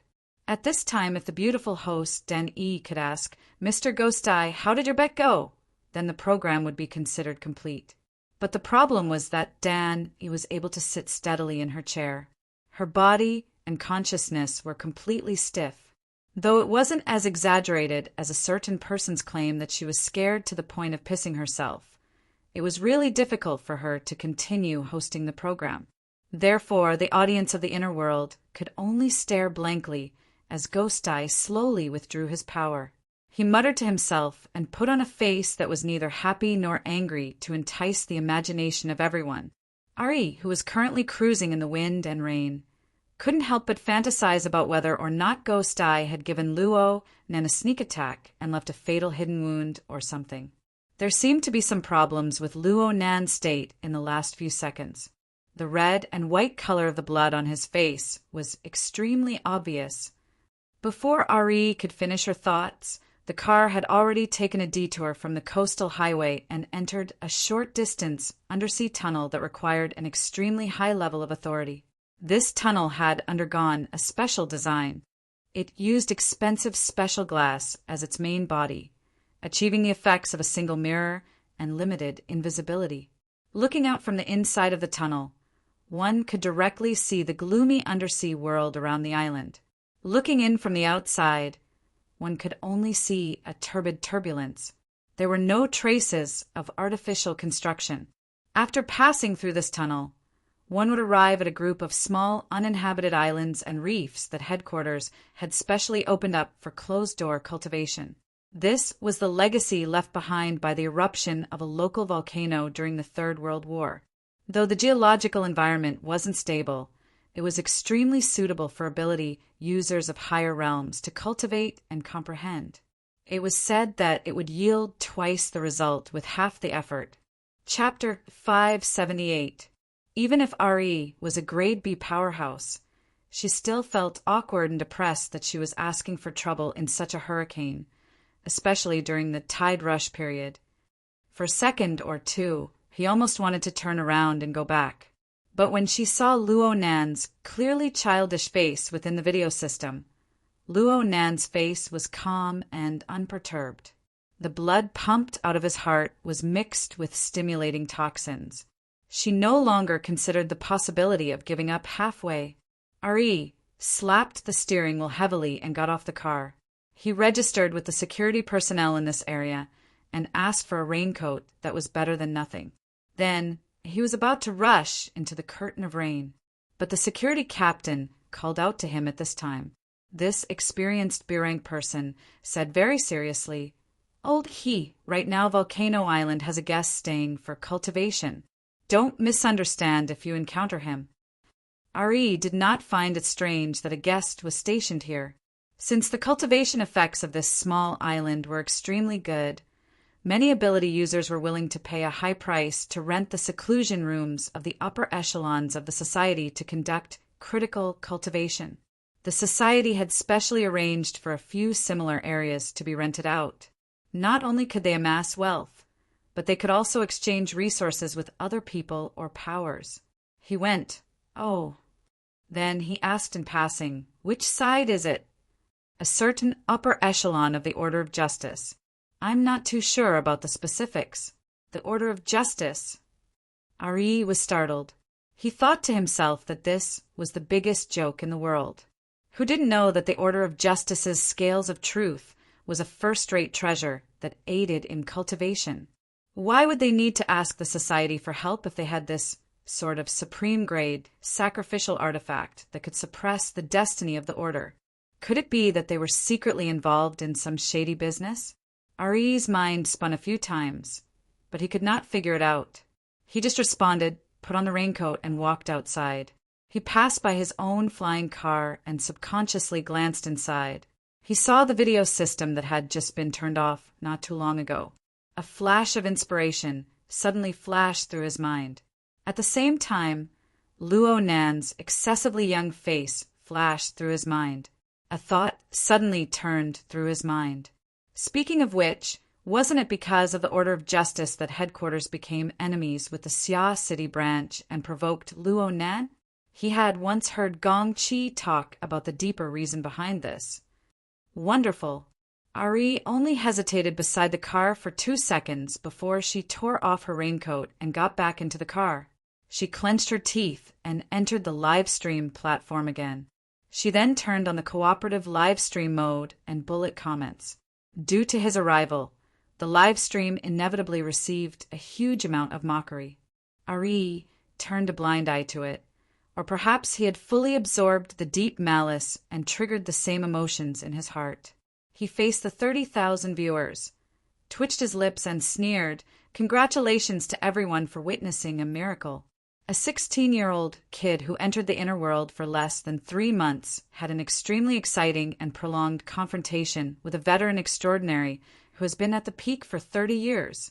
Before he could finish, the bullet screen in the live streaming channel and the comments on the forum exploded. Oh, I love conspiracy theories. SB. I told you this is purely a manga setting, okay? Moreover, it's facing the risk of being cut in half at the waist and having a bad ending. Goddess RE, I don't understand what you're saying. Can you please be more suicidal? Tiger touching, RE God. I'm going to eat some broken limbs and minced meat. Could it be that the Emperor's new clothes have been torn? Ghost Eye, what do you think? Luo Nan, Hiyuan, what about you guys? There were all sorts of comments. Although their stances were different, the confusion and doubt between the lines couldn't be hidden. Even though there had already been over an hour of foreshadowing and the subversive impact of the cage theory, a few minutes of a newbie and an experienced and powerful extraordinary fighting on equal footing still exceeded the limits of the majority of people's imaginations. The more experienced they were, the more inconceivable they felt.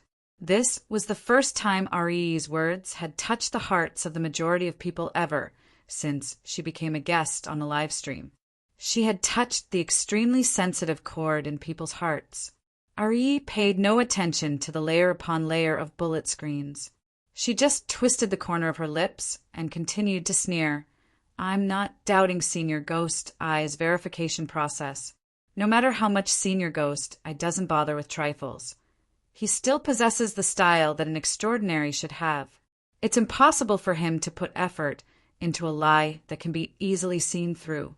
I believe in his professional integrity and his ability to make wise and far-sighted choices. With a plan in mind, RE easily made the majority of the audience dizzy. He looked at the questioning and cursing bullet screens in the projection area and shrugged calmly. Yes, I believe that there are no problems with the confrontation between Senior Ghost Eye and Luo Nan. I can even say that there are no problems with the strength that Luo Nan himself has displayed.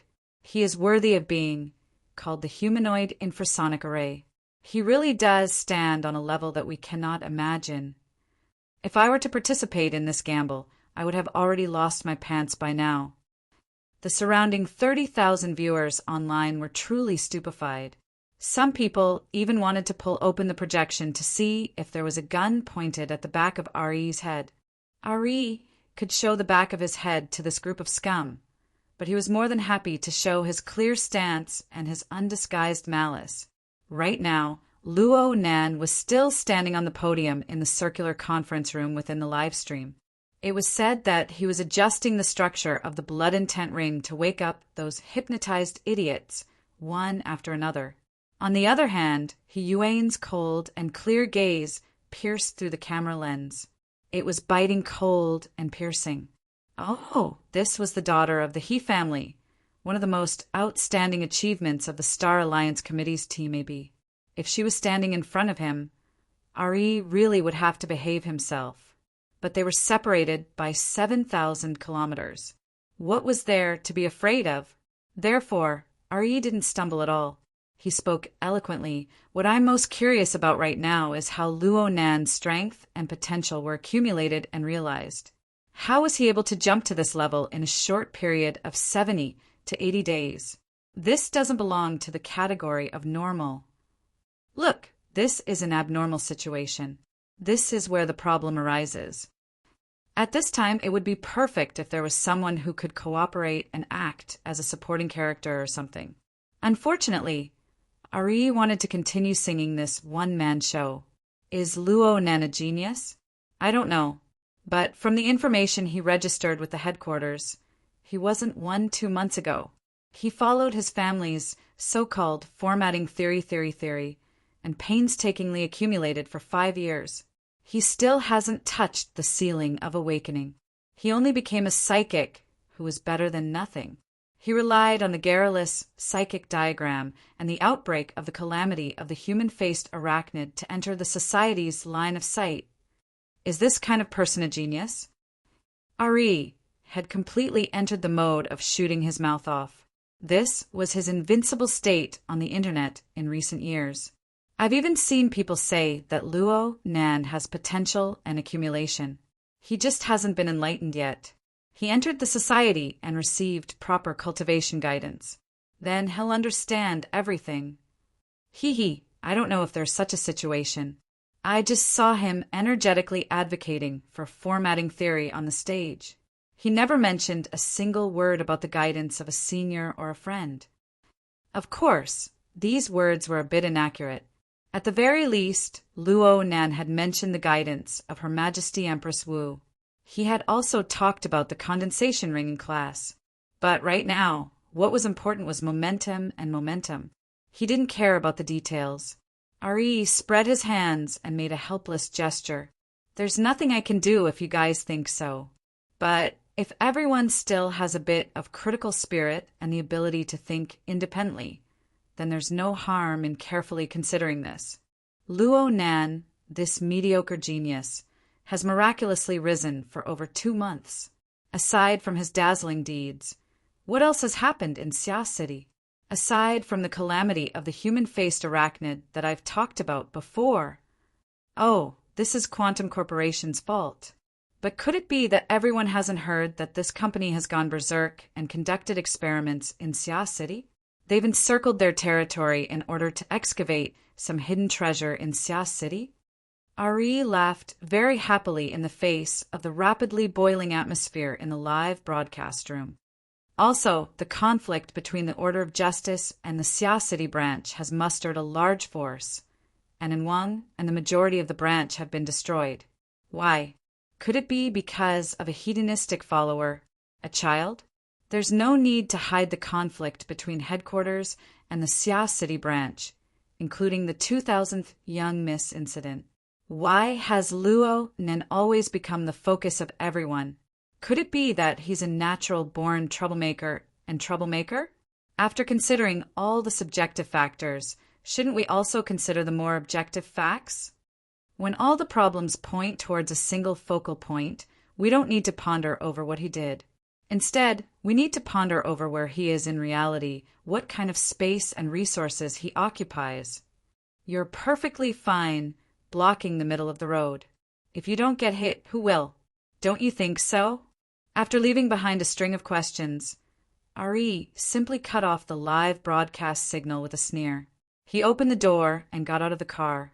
He no longer cared about the follow-up reactions. He knew that because of his overly straightforward hints, at this moment, at least half of the audience would curse him for having sinister intentions, shameless and despicable intentions. His personal reputation would most likely be ruined, and there might even be some trouble at the headquarters. But so what? After several minutes of confrontation between Luo Nan and Ghost Eye, he had already become a joke. There was nothing to feel distressed about. Plus, if Luo Nan was allowed to develop smoothly, given the conflict between Luo Nan and his teacher, and with himself, there would be conflict sooner or later. And it would certainly be to the point where one side would die. With Luo Nan's terrifying rate of progress, if he didn't take advantage of the opportunity to make a move now, would he wait until Luo Nan calmly amassed his troops and swept his path before regretting it? Truthfully speaking, even Ari was a bit convinced by the end of his explanation. It seemed that there really was a high possibility of following this train of thought. It would really be funny if he hit the mark by a fluke. Ari picked up the raincoat and put it on. He looked up at the sky. The rainwater poured on his face, bringing with it the cool and fishy smell of the ocean. It seemed to be the smell of Luo Nan's blood. He yelled, "Awesome!" He didn't care about the security captain's hesitant expression as he clenched his teeth and charged into the wind and rain. There was still a straight line of 40 kilometers to the location of Gong Chi's closed-door training. Even though RE was a B-rank power, he would still need to spend 20 minutes on the road in this kind of damned weather. It didn't matter to RE anymore. He faced the wind and rain, swiftly walking through the rugged environment created by the islands, reefs, and the curtain of rain. When he encountered the boundless sea surface where the seawater rose, he used his telekinesis to interfere and solidify it. He treaded on the water and was truly delighted. Before this, he had hoped that the security personnel of these islands and reefs would be strong enough to minimize the effects of tide rush. But right now, he really wished for 2 blind mutants to jump out and serve as Lord Host practice. Unfortunately, the road to Gong Chi's closed-door training was peaceful and quiet. Rumble. Chapter 579. RE was startled and raised his head to take a look. However, there was nothing unusual in the vast water curtain. However, before he could turn his head around, another muffled clap of thunder rang out beside him. There was also turbulent and surging clouds that seemed to have sprayed out from the boundless curtain of rain, bringing along fine ice particles that were like the wind high up in the sky. They hit the back of his neck with a dense chill. Mutant! RE's first reaction was absolutely excellent. Although he was a spiritual type ability user, the psychic shield and confusion barrier he set up instantly formed a circle of hardness and toughness, as well as a shield that had the effect of interfering with bewitchment.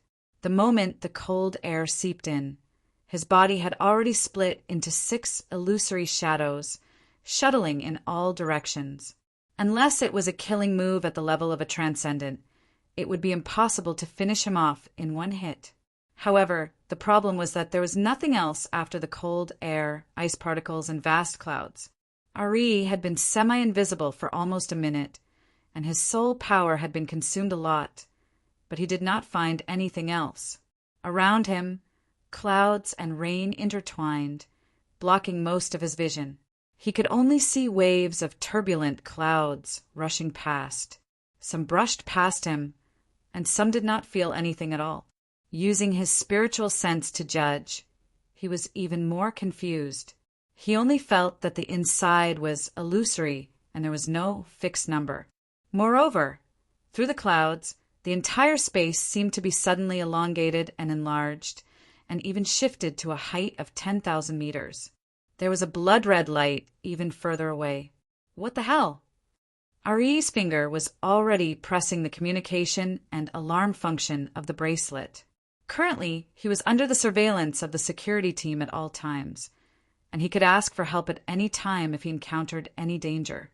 As for the so-called practice, how could he take it seriously when he was just imagining things? The security team also responded instantly, and it was the captain of the security team who personally spoke. "Old he, what's the situation?" "The environment here has changed." RE was halfway through his words when a blurry shadow flashed in front of him. He could not see it clearly, but he felt that it was extremely familiar. He subconsciously straightened his body and looked up and saw the depths of the clouds again, the figure that seemed to be suspended in the air. This time, he could not straighten his tongue. "Old he? Old he?" As the captain of the security team called out, RE muttered, "Teacher." As soon as his voice fell, the shadow over there disappeared in the rolling clouds. "Secretary General Gong has come out of seclusion." The security captain was a little confused, but RE couldn't care less. She leaped up and rushed toward the blurry figure. He ran forward a few steps, but suddenly became alert. This was not Gong Chi style. Furthermore, this series of cloud images was too different from the natural environment of the island chain. Could it be a mirage? Or was it some kind of malicious illusion? After a moment of hesitation, the surging clouds and the rain suddenly faded away, just like how they came. The strange scene of the sky being distorted and expanded 10,000 meters high also disappeared. Everything returned to normal. At this time, The security chief also sent a message. The surveillance is in place. Your side is fine for now. Ari replied in annoyance. What about before? It's harder to get the surveillance equipment on a rainy day. I only saw a wave of fog. It's also shown on the device. Does that mean it's not an illusion? An illusion? The security chief didn't quite understand, but he also had a request for Ari. Old he will be there soon. It's convenient for you now. Help take a look at the situation first. We'll definitely have to write a report later. None of US can escape. Ari cursed in her heart and hesitated for a few seconds. She really couldn't stand the security chief's words anymore. Finally, she reluctantly leaned forward and deliberately walked slower. Unfortunately, no matter how slow he walked, it was impossible for him to wait for the security team to arrive. Moreover, in the situation just now, all the sense of distance became very blurry. He walked 7 or 8 steps forward, and suddenly his feet stopped. Ari's skin was a little cold and astringent, and her consciousness was a little sluggish. That was the feeling of an illusory and extremely cold psychic power left in the air. That's right, this was indeed Gongqi's aura. He subconsciously tensed up and called out in a low voice, "Teacher!" There was only the sound of the falling rain and the rustling of the volcanic rocks. Other than that, there was nothing else. Ari looked around blankly. Reason told him that the scene just now was indeed an illusion. Otherwise, many of the phenomena could not be explained. However, the psychic imprint left in the surroundings was the most conclusive evidence. The conflict between the two sides directly stirred up his brain into paste. While he was still in a daze, he suddenly heard a very low sigh. A new plane. Who was it? Ari shuddered violently and almost jumped out of the shield again. However, for some reason, at the same time that the sigh sounded, all the strength in his body silently dissipated. His entire body froze there, and he couldn't even move a toe. At this moment, Ari was so scared that he was about to pee. How could he not know that he must have bumped into the hands of some extraordinary? But who is it that could enter such an important place like the headquarters? Ari blinked and saw a blurry shadow behind the rain. It was different from the illusion just now. Although he couldn't see the figure's face clearly, he knew that it was a real person. And from the voice, he could hear that it was an adult woman. The person who came had no intention of taking a picture with him. She only whispered there, "This person has a bit of crooked luck." "Are you talking about me? Talking to me?" Ari wanted to move his mouth, but found that even his ability to speak had been taken away. And the woman said again, he was just spouting nonsense on the live broadcast, using my church as an example. "Now that there are signs here in your headquarters, I wonder how you will stop the mouths of the people in the world?" Sure enough, Ari's face first flushed red and then a little green.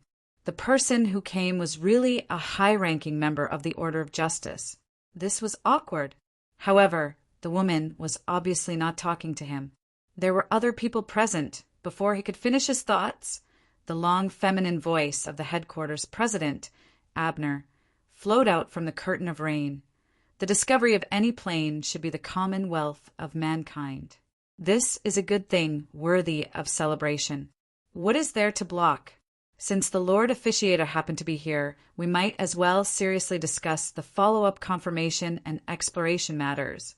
Abner spoke softly and paid attention to the ups and downs of his syllables, as if he was telling a child a fairy tale. However, Ari, who knew his temperament well, subconsciously shuddered.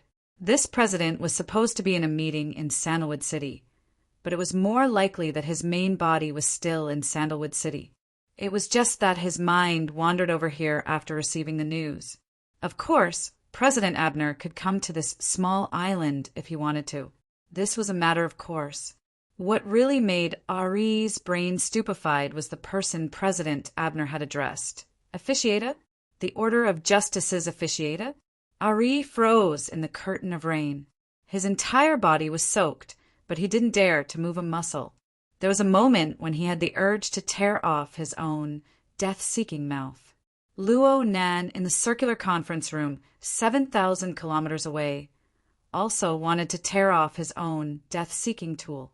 He didn't even have the time to rejoice that he had crossed the crater of abnormal states before he was forced into a corner by the meticulous mental senses of the two apex extraordinaries. Fortunately, the two extraordinaries were courteous to each other. Perhaps they were afraid of each other, so they wouldn't rashly touch each other's cage. Yes, it was more appropriate to use the term domain to describe it. The two's detection senses divided their territories, and they crossed each other. It was hard to avoid some areas where they didn't have a tacit understanding, so they left some gaps. Luo Nan was extremely decisive. He gave up all interference actions in that area in the first instant and entered pure observation mode. His consciousness jumped directly to the polar domain, and he didn't dare to play any more scouting or eavesdropping. He retreated all the way to the Sia City area. After confirming his safety, he couldn't help but laugh involuntarily.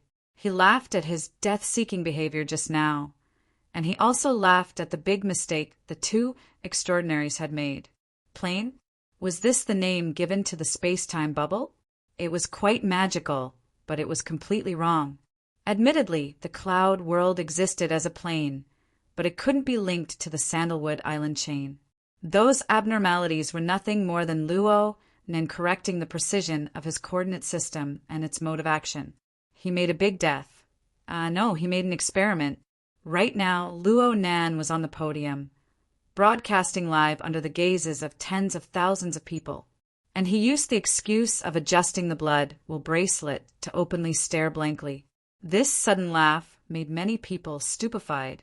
He Wayne was currently in contact with several higher-ups of the branch due to Ari's shameless remarks. They were discussing countermeasures. The contrast was too great when she saw Luo Nan's relaxed appearance. She subconsciously asked, "What's wrong?" "It's nothing. There's a problem with the coordinate system." "Oh." Luo Nan came to his senses. He laughed and didn't speak anymore. But on the plane of his consciousness, there was a point of origin.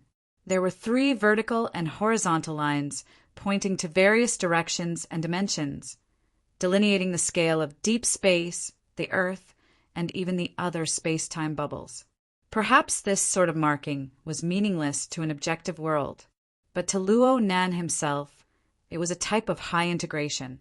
It was similar to the clairvoyance mode of the life sketches from before. This sort of mode filtered and integrated a huge amount of information, forming a corresponding judgment that was only effective to him. Whether it was the large bubble, the small bubble, the large world, or the small cage, they were all similar and equivalent in his thinking mode. He could use the same observation standard to link them all together. Luo Nan was fully deserving of being an expert in doing this sort of thing. This was especially true of the mysterious eye symbol and the classical Cartesian coordinate system that was formed from it. It was simply the best framework that was specially created for this purpose. The nearby He-Wayne, the Order of Justices, first ablatum 7,000 kilometers away, and Gongqi from another plane could all be identified and judged using the same standard. As long as Luo Nan's domain was able to effectively interfere with the area involved, he would be able to map his own rules into that space-time. It was just that this way, when the observation target acted on 2 space-time bubbles at the same time, there was no doubt that this was referring to Gongqi. He would also stack the contents of the 2 different space-time bubbles together. It was just like Ari's hallucination. Luo Nan liked this result very much, and at the same time he knew that this could become, and he would do his best to make it into, a nightmare for many people. Right now, there was no harm in starting from Chan City. His gaze turned to the live broadcast camera. In that position, Zhang Ji was about to wake up, and Long 7 had already opened his eyes a step earlier than her. His sharp gaze shot over, and it was from Long 7 that the nearly 1,500 participants in the round conference room woke up one after another. Quite a few of them felt as if they had just experienced an unrealistic dream. But at the same time, there were quite a few people who absorbed nourishment from this unrealistic dream. They reorganized the operation of their own abilities. As more and more people woke up, the conference room gradually became chaotic. Luo Nan was certain that he wouldn't let the class continue. He took advantage of the fact that most people still hadn't completely regained their senses to declare. Chapter 580. Congratulations, King of Luck, Mr. 1 in 1,000. Don't joke about this. It's not that rare anymore, okay? It can't be helped. As long as we meet in Xia City, we're doomed to not be able to escape. So what if it's always luck? This is crazy. Don't they think that just because I'm in Xia City, I'm definitely a member of the Xia City branch? It's probably because you look like a bro, Bamboo Pole laughed out loud. His reaction was a bit conspicuous in this high-class restaurant, but he didn't care about the gazes cast at him. He just raised his glass to the middle-aged, slightly plump, yet still handsome, short-haired woman across from him. The latter also raised her glass and clinked it with bamboo poles. She sighed once more. What an enviable luck, especially when it's destined to fall on your head. Bamboo Pole raised his eyebrows. What do you mean? Isn't your relationship with that person destined to be the first to enjoy the moonlight? That's true, but can you please sit up straight first? Sun Jai didn't just say that before. She also used body language to express it. She smiled as she straightened her body. Under the light, the soul-stirring lines of her cleavage finally became a bit more normal. But she also mercilessly ridiculed her old friend. B-rank is for showing off, not for acting. I'm not acting. It's just that the older I get, the pickier I get. Sun Jai raised her glass again before it even touched the ground. She wanted to pour it on Bamboo Pole's face, but Bamboo Pole immediately begged for mercy. The two had been friends for several decades. They were infinitely close to being friends with benefits, but they were far more than friends with benefits. Their feelings were subtle and smooth. They didn't treat each other as outsiders when they spoke. Sun Jai didn't hide her goal at all at this time. She took the initiative to clinch her glass with Bamboo Poles and said, "Now is the time for you to play your role." My role? Intelligence. Your value lies in your relationship with Teacher Luo. Hey, this isn't slander. This is the truth. You are the first patient out of the 1447 people in the meeting to jump from C rank to B rank by some dog's hit luck. Why is it you and not someone else? Do you dare to deny that this has nothing to do with your friendship with that Teacher Luo? And then, of course it's because of the Ring of Blood Will. There's nothing wrong with the Blood Will hoop, but it requires a number of people, a circle, and experience. Adding all of these factors together, only Mr. Luo can satisfy them. That's true. Bamboo Pole had more or less understood, but Sun Jai still wanted to make things clear. So I hope. To be more precise, Starry Sky Society hopes that Mr. Luo can come to our society and give another public lecture. The content can be the same as the one on the night of the 14th. Mr. Luo can do whatever he wants. All the preparations and expenses, including remuneration. We will definitely satisfy Mr. Luo. Of course, that includes you as a middleman. Bamboo Pole raised his eyebrows and laughed. Starry Sky Club? Bro, what are you doing? Sun Jai shrugged. An academic conference and a business cooperation. The LCRF is cooperating with the branch. LCRF has never been the only shareholder of the Starry Sky Club. We just provide a place for everyone to communicate and occasionally do the most meaningful theme. Mr. Luo's Ring of Blood will possesses such value. Bamboo Pole smiled, but did not immediately respond. Sun Jai saw Bamboo Pole's reaction and knew that it would be difficult to persuade him this time. She also knew that although Bamboo Pole seemed to be joking, he was actually very determined. It would be very difficult to open an opening for him, so she settled for the next best thing. How about being a messenger? I'll pay you according to the middleman's price. After all, you still don't know Mr. Luo's own intentions. You have to say that to Secretary he.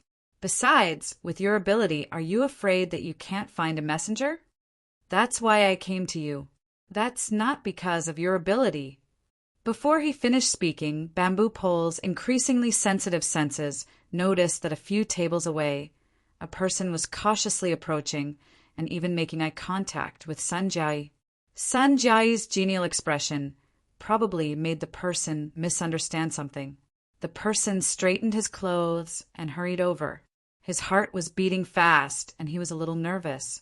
However, his voice was still very clear and pleasant. Sister Jai, what a coincidence. Sanjay raised her eyelids and her smile faded a little. This is my territory. Are you surprised to see me? I'm the one who can't wait for more coincidences like this.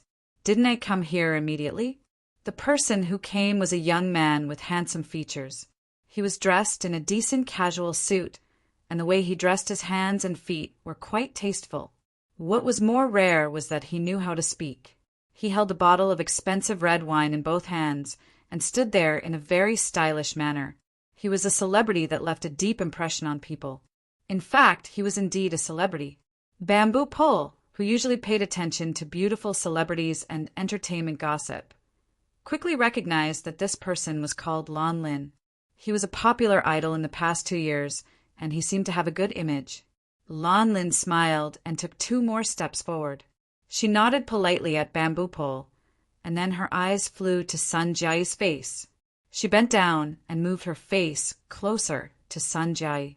She lowered her voice and said, Sister Jai, are you free tonight? Without waiting for him to finish, Sanjay's faded smile bloomed again. The next moment, she reached out and pinched Lon Lin's chin. After all, they were in front of people. Lon Lin's expression slightly stiffened. He instinctively wanted to turn his head. He wanted to avoid it, but he also wanted to see what his target was. He quickly suppressed his impulse and let Sanjay do it. Sanjay's grip wasn't too strong, but it wasn't too weak either. She pulled off half an inch from Lon Lin's neck, as if she were treating an Alaskan Malamute. Lon Lin even narrowed his eyes and snorted. Sister Jai! It was an amazing reaction, so Sanjay smiled quite happily. Unfortunately, in front of an ability user, the conflict in this reaction could not be hidden at all. Bamboo Pole didn't even blink. He didn't think it was strange. He already knew that this friend of his was a lustful person who liked to seek all kinds of stimulation. As a senior manager of the Starry Sky Club in Sia City, he was fully deserving of his position of power in Sia City. Finding a few celebrity dogs to have fun with was nothing. Of course, understanding was one thing and approval was another. In the past, because of her temperament and beauty, Bamboo Pole had wanted to pursue her.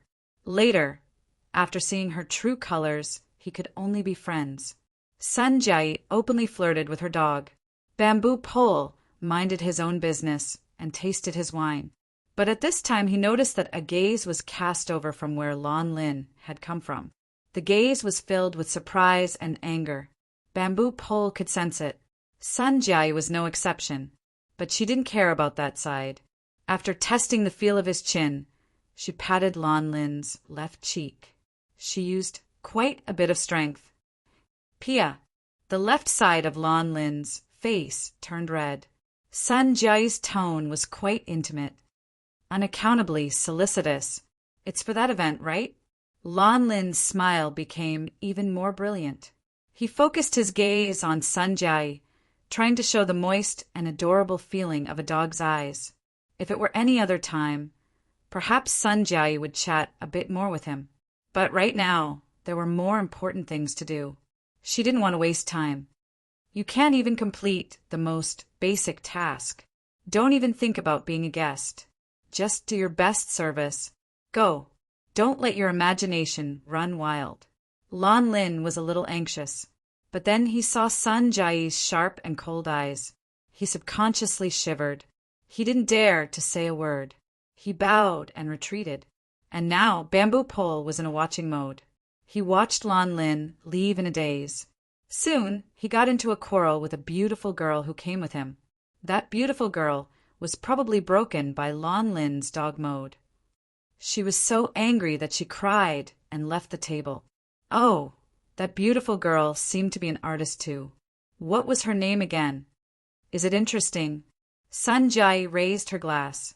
She was about to get down to business with Bamboo Pole. But seeing Bamboo Pole's interested look, she smiled and snapped her fingers at Lon Lin, who was wearing sunglasses and a mask to avoid the strange gazes of other people in the restaurant. Lon Lin didn't care about anything else. He quickly walked over.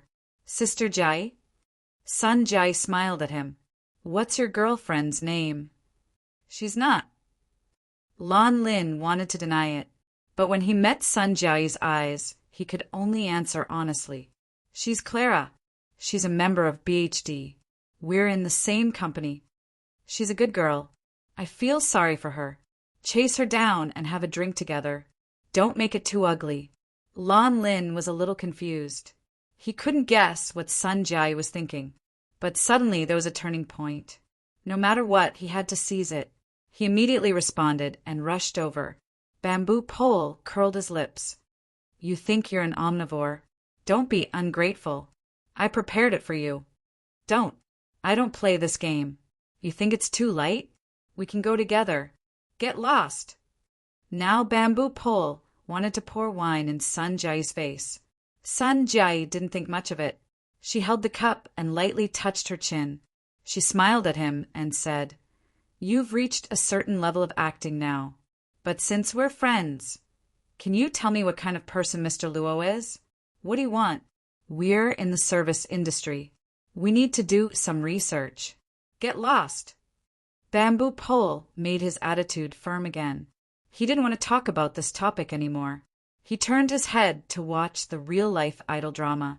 At this time, Lon Lin had already caught up with Clara when she rushed out of the restaurant. He reached out to grab her arm. But in the next second, Clara, whose face had turned pale, was protected in someone's arms. Lon Lin, on the other hand, was kicked into the restaurant's glass door. Bamboo Pole saw who it was. Ouch. He looked at Sanjay. Chapter 581. Luo Nan, who was outside the restaurant, was a bit baffled. Out of the blue, a beautiful girl with a pale face bumped into his embrace. Then a fully armed fellow with sunglasses and a mask caught up from behind. He didn't care about the group of people and extended his hand to pull. Then the hedonistic young master Hidonglu, who was treating tonight, sent a flying kick. He sent the sunglasses masked man flying into the glass door. The sunglasses were slanted, revealing a large portion of his handsome and twisted face. He had a bit of an impression. With great difficulty, Luo Nan was able to match the handsome faces and identities of the man and woman. Clara. They were all from the same company as his sister. Clara, in his embrace, was a member of the BHD group. Though it was an 18th tier group, she was extremely good-looking. Another member of the group, Baiyu, had contacted him twice recently. They had arranged to have a meal together. Their relationship could be considered decent from Luo Nan's perspective. As for the sunglasses masked man, he had an impression of him, Lon Lin, the so-called high-quality idol. But he still hadn't been captured? He was one of the female celebrity Ji Cheong's friends with benefits. It was reasonable to say that he was a high-risk person for the mutant infection. What the hell was the branch doing? Oh my, we're kindred spirits. Perhaps it was Luo Nan's misperception, but Hidonglu's tone was a bit odd. However, this also proved that Hidonglu finally recognized who this person was. The smile on his face changed a bit. He walked over with his hands clasped behind his back. He didn't wait for Lon Lin to crawl up and stomped him to the ground. I never thought that you would have a bit of dog's hit luck, kid. Hidonglu had stomped Lon Lin in order to express his attitude in front of Luo Nan. But now it was inevitably mixed with personal resentment. He twisted his neck, feeling unwell from head to toe. He originally wanted to have a one-night stand with that female artist called Ji Cheong, but he never thought that she was actually a carrier of the mutant infection virus. He was tossed and turned by the military medical organization several times in the following week. It was with great difficulty that he was able to pass the test. Now it seemed that the kid, Lan Lin, had escaped a calamity. This made him feel quite unhappy. He Donglu felt that it was natural for his family to stomp on others, but he was a bit too arrogant.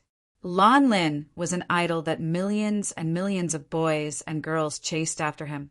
How could he endure such extraordinary humiliation?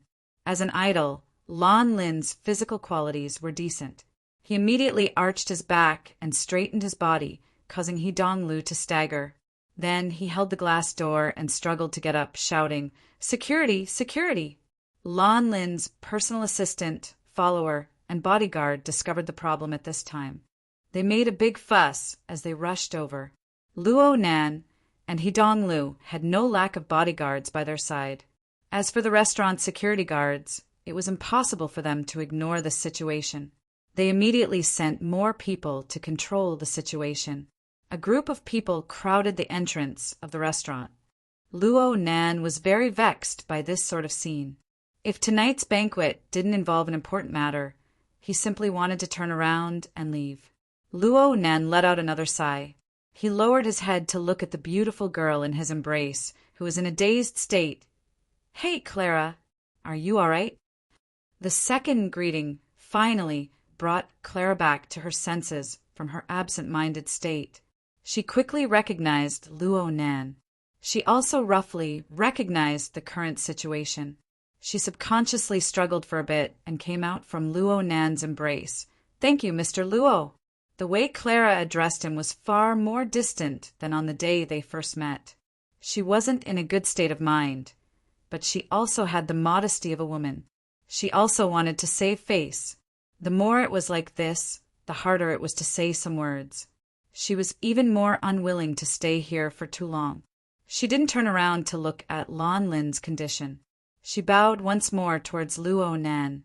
"I'm sorry for disturbing you. I'll apologize to you later." Clara didn't even raise her head after speaking.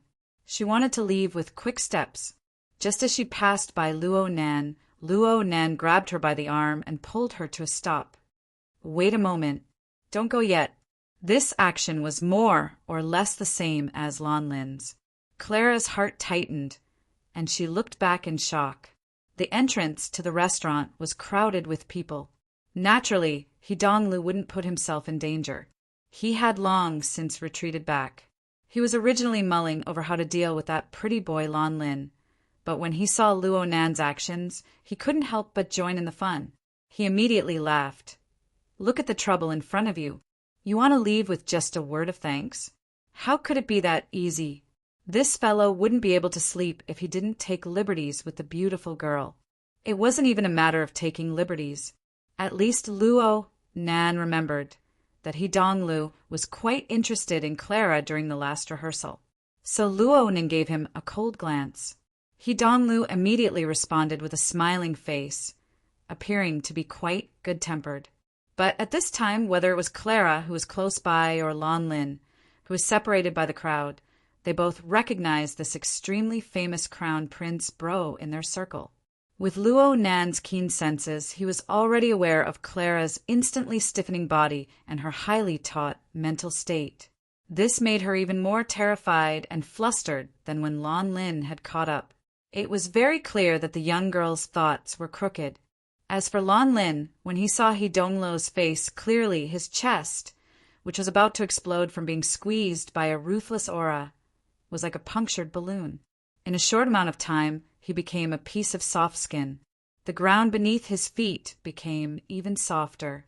He shrunk down the moment he touched the glass door. In his mind, he just wanted to be a dog. He borrowed the crowd of people in front of him to tuck his tail between his legs and hide in a crack in the ground. Oh, Lan Lin subconsciously shot a glance at the restaurant when he thought of a dog, but he didn't see the woman who had driven him here. This sucked away the last bit of strength he had. It was as if his brain had been scrubbed clean. Large expanses of blankness. Oh my, did I say something wrong? He Donglu really liked this sort of boss who became the focus and source of everyone's fear. No, he didn't need to act. If he didn't rein in the rope, then this bro would be a devil incarnate. It wouldn't be a pity if he was stabbed to death by a hero. Luo Nen didn't want to stab him to death for now, but he really wanted to give him a kick. This was clearly a very serious matter. Yet this silk pants had bumped into a fork in the road. Actually, Luo Nan's thoughts were very simple. He had seriously sized up Lan Lin before, confirming that this person hadn't been infected by the mutant virus. But the homework he had done some time ago showed that there was a difference between an infected person and a carrier. Lan Lin, who was a public figure, was a natural spreader who couldn't control his pants. He was truly a very troublesome source of danger. Though Luo Nen didn't care about the mutant virus infection anymore, Clara was still a friend he had interacted with before. Expanding layer by layer, there was also the BHD group, Haijing, and even the circle of relatives and friends like Amoya. Looking at the relationship between Clara and Lan Lin, they should be quite close. If by any chance she was infected, then the problem would be very serious. For the sake of caution, Luo Nan had to do an examination. He couldn't let her leave no matter what. Right when he was having a headache about how to convince the fearful Clara to accept the examination, someone walked over with a smile. She held Clara's other arm. "Barbie, don't listen to their inappropriate words." Clara, who was in a state of panic, turned her head when she heard someone call her by her nickname. She saw a woman wearing sunglasses, dressed in a low-key and elegant manner. This face was even more familiar, even though it lacked the powerful aura that she usually had. Sister Wei Wei. The person who had come was actually the first-rate female artist of the company. She was a strong competitor for the future #1 sister, Shi Wei. Only now did Clara recall that Shi Wei was He Donglo's lover. It wasn't unexpected for them to appear here together. Clara looked at the beautiful and familiar face before her eyes. Even though they weren't normally close, Clara still felt a bit emotional. The rims of her eyes immediately turned red. The current Shi Wei wasn't as aloof and cold as she normally was. Instead, she displayed the bearing of the #1 sister of the company. "Barbie, you should be happy that you kicked a trash man ahead of time. Okay, if you keep shedding tears, I can't help but question your level of image management. I'm sorry." The stricter seniority relationships in the company, as well as the clearer hierarchy, made Clara's heartstrings subconsciously taut. Actually, her heart was still filled with bewilderment and fear right now. Shi Wei's appearance didn't lower the intensity of her fear. Instead, it increased it. After all, this wasn't a group occasion in the company. She even hid it from her manager, Haijing, in order to go on a date with Lan Lin. It would be great if things really developed like a romantic story, but she was truly alone and helpless in this current situation. It was also at this time that all sorts of facts and rumors within the industry were like demonic winds blowing from all sides. They seeped into every gap in her thoughts. At this very moment, let alone Shi Wei. Even if the company's supervisors and directors were here, it would be hard for Clara to think in an optimistic direction. Shi Wei's unprecedentedly gentle tone still lingered by her ears, but it seeped into the bottom of her heart with a dense chill. This is the suburbs. You're in a daze right now. No one will feel at ease if you go home by yourself. How about... Shi Wei originally wanted to drag Clara along to the banquet. Seeing Luo Nan's reaction, Shi Wei had a good impression of this little girl. But when she spoke to this point, she felt that she couldn't overstep her boundaries. She couldn't help but be stuck for a moment. Then someone followed up her words. "How about we first get a room to rest for a bit and tidy things up? We can wait for Mr. Luo to finish his discussion and come out. Then we can go back together." Someone pushed open the restaurant's outer door as they spoke. Warm steam came out along with a fragrant wind, blowing away the crowd of people outside. Luo Nan saw that the speaker was a middle-aged woman with a unique temperament. She had short hair similar to a boy's, and she wore a low-cut suit geared towards women. She was a bit unfamiliar, but the person walking shoulder to shoulder with her couldn't be any more familiar. Brother Bamboo Pole. Bamboo Pole beamed as he waved his hand in greeting. You're free today. Come eat a feast. Young master, he is treating. Brother, I'm also here to see a friend. Bamboo Pole didn't chat with him in depth. He nodded and gave the initiative of the conversation back to Sunjai. Sunjai didn't pay attention to the other people present. She walked straight to Luo Nan, bowed slightly, and offered her name card with both hands. Sunjai, one of the local supervisors. I failed to control the situation just now and disturbed Teacher Luo. I ask for your forgiveness. Since she called him Teacher Luo, then she was certainly from the inner world. She was also Bamboo Pole's friend. Luo Nan wouldn't treat her badly. He accepted the name card with both hands. He felt that Sunjai's suggestion had touched the bottom of his heart. He took advantage of the situation and said, Sister Sun's suggestion is the best. Clara, why don't you rest here for a bit? We can go together later. Luo Nan needed to give Clara a checkup. He also needed to contact Hiwain or Her Majesty Empress Wu to clearly ask about the follow-up handling of the mutant invasion. He had already instructed Qin Ikuin, who followed by his side, to make arrangements through the Hexa-ear. However, he was a bit regretful at this time. He didn't bring Cat Eyes along. Otherwise, he would have saved quite a bit of time and effort. Realistically speaking, Clara's will didn't carry much weight now that Luo Nan had made the decision. Luo Nan was worried that she was overthinking things. He simply flipped through his communications book. How about I get someone to come over and accompany you? Bai Yu and the others are nearby. Cat Eyes. No need. I'm fine by myself.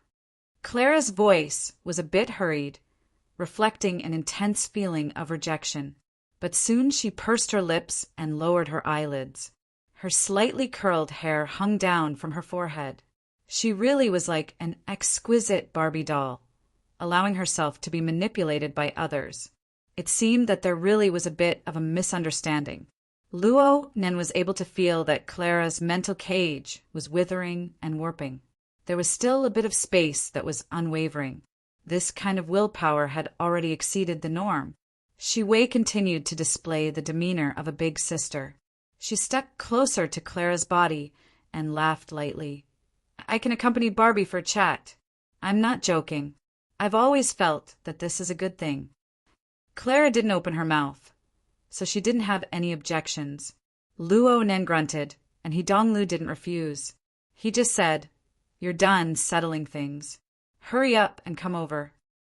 And so, the matter on this side was settled.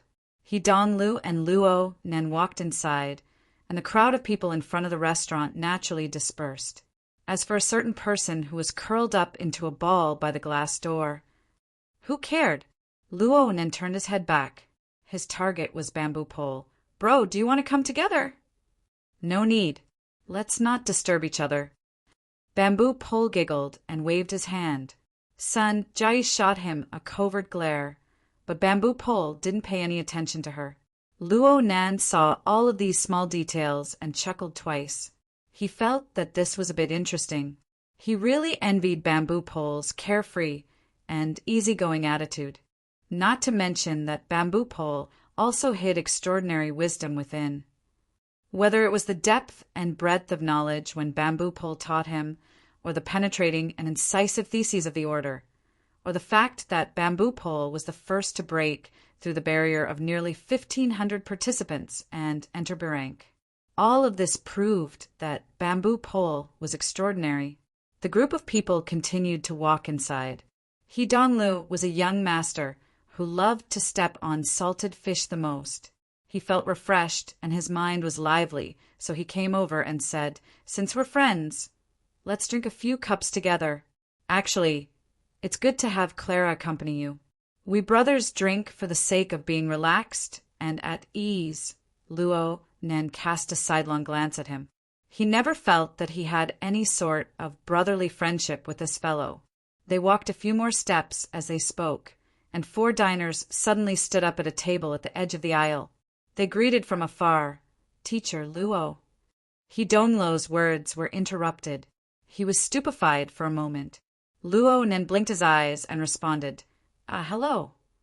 Luo Nan thought that perhaps they were people who had participated in the training course on the 14th. As for the specifics, how could he remember so many people when there were 1,500 of them? Luo Nan didn't pay attention to this sort of thing. He passed by the table of people, but a mere half a second later, a figure stood up diagonally in front of him. It was originally a single person, but the momentum caused the people at the table to be unable to resist. They subconsciously stood up as well. Teacher Luo. It was still an unfamiliar face. He was 40 or 50 years old, but he was the same as the people at the table in front of him. All of them had respectful expressions on their faces. The confused expressions of the other people at the table were all the more distinct. Luo Nen could only respond, "No need to be polite. You guys eat." Chapter 582. This was a high-class restaurant located on the outskirts of Xia City. It was located in a holiday villa under the banner of the Starry Sky Club. The daily flow of people wasn't large, but it was an important place for the ability users of the inner world and the resource users of the secular society to interact with each other. As time went by, it became one of the high-class circles of Xia City. It must be said that this was a relatively specialized place. However, once the pretentiousness was established, some idiots who didn't understand anything flocked to this place like a flock of ducks. They sharpened their brains to get in. Under the tacit approval of the club's organizers, a considerable number of so-called outsiders came here to spend their money. This could more or less be considered a kind of cover. But at this time, when a quarter of the people in the restaurant stood up and addressed him as Teacher Luo to express their attitude, any cover would be useless. There were over 100 faces in the restaurant. At least for the first few seconds, most of them were perplexed and curious. But as the 20 or so ability users addressed him in the same manner, these self-righteous but ignorant fellows quickly became homogeneous. They even displayed a more sincere and respectful attitude than those in the know. It could be imagined that in the future, the address of Teacher Luo would become a legendary topic of conversation in the so-called circle along with his extraordinarily tender face. All those in the know and those who didn't know would take delight in talking about it. Such a change made Sun Jiai, who had been observing from the entrance of the restaurant all along, subconsciously sigh. The less than 2 hours of teaching on the night of the 14th had introduced an extraordinary character to the world. Sun Jiai really wanted to immediately hook up with Luo Nan, but she had to deal with the rotten tail pulled out by that dead dog, Lon Lin. She could only watch as Luo Nan and his party climbed up to the second floor of the restaurant and entered the private room area. She used the fastest speed to finish dealing with the chores. There were no other irrelevant people in the surroundings. Sun Jiai finally had the leisure to give Bamboo Pole a sneer. "You really aren't going to help me at all. But I didn't tear down your stage. Don't tell me you want me to explain everything from start to finish?" Sun Jiai really wanted to stomp her 10 centimeters into Bamboo Pole's thick skin. But when she thought about how this fellow still had value, all she could do was roll her eyes. Bamboo Pole smiled and said, "Your dog won't be of much use tonight. Don't tell me you still have feelings for me. Let's be decent to the end. We'll finish the rest of the bottle and go home." Sun Jiai continued to sneer. "You don't have to blindly think for me. A living dog has its advantages, and a dead dog has its uses." Bamboo Pole observed a moment of silence for Lon Lin. Then, like a gentleman, he opened the door for Sun Jiai, and the two returned to their seats. Before he could settle down, there was a sudden commotion on the second floor, and it was quite loud. At first, there was the loud sound of a door being slammed, followed by a shrill voice shouting, "One last thing for him. It's better to leave as a marshalless than to die at home as a sickly rich man." 5 seconds later, a tall and lean man with a cold expression appeared at the top of the stairs. At this moment, over 100 gazes from the restaurant downstairs were focused on him. This person could be considered a capable person. Even in such a state, he could still stride forward without looking sideways. Soon he was out of the restaurant and disappeared into the night. There were over 100 people on the first floor. Some recognized this person, and some didn't. Bamboo Pole and Sun Jiayi belonged to the former category. Duan Hong, the head of the Thunder Falcon Dojo. He was one of the most famous people in Xia City in recent days. Today is the 19th, right? There are only 3 days left until the winter solstice. Sun Jiayi raised her wine glass. Half of her face was covered by the luster of the blood-red liquid. Only the corner of her lips curled up slightly. It's quite hard to hold that face in. I can hear the sound of his heart venting even from here. It's as if a burden has been lifted from his shoulders. Bamboo Pole used an idiom to accurately describe the situation. A week ago, not many people paid attention to the grudge between the Thunder Falcon Dojo and the Divine Yu Dojo. But a few short days later, the winter solstice duel between the two dojo masters had become a hot topic in the circle of ability users in Xia City. Especially after that class on the night of the 14th, Teacher Luo had become the absolute focus of attention. Every word he uttered was broken down and analyzed. This included some gossip that had nothing to do with the main topic of the class. Back then, Luo Nen had mentioned the words Gym Master Xiao, who taught me body techniques. He had also mentioned the Tinder as well as the classification of the basic unit, the central unit, and the expansion unit. These were relatively core concepts of the system. It was also from that night onwards that the name Xiao rose quite a bit in the eyes of many people.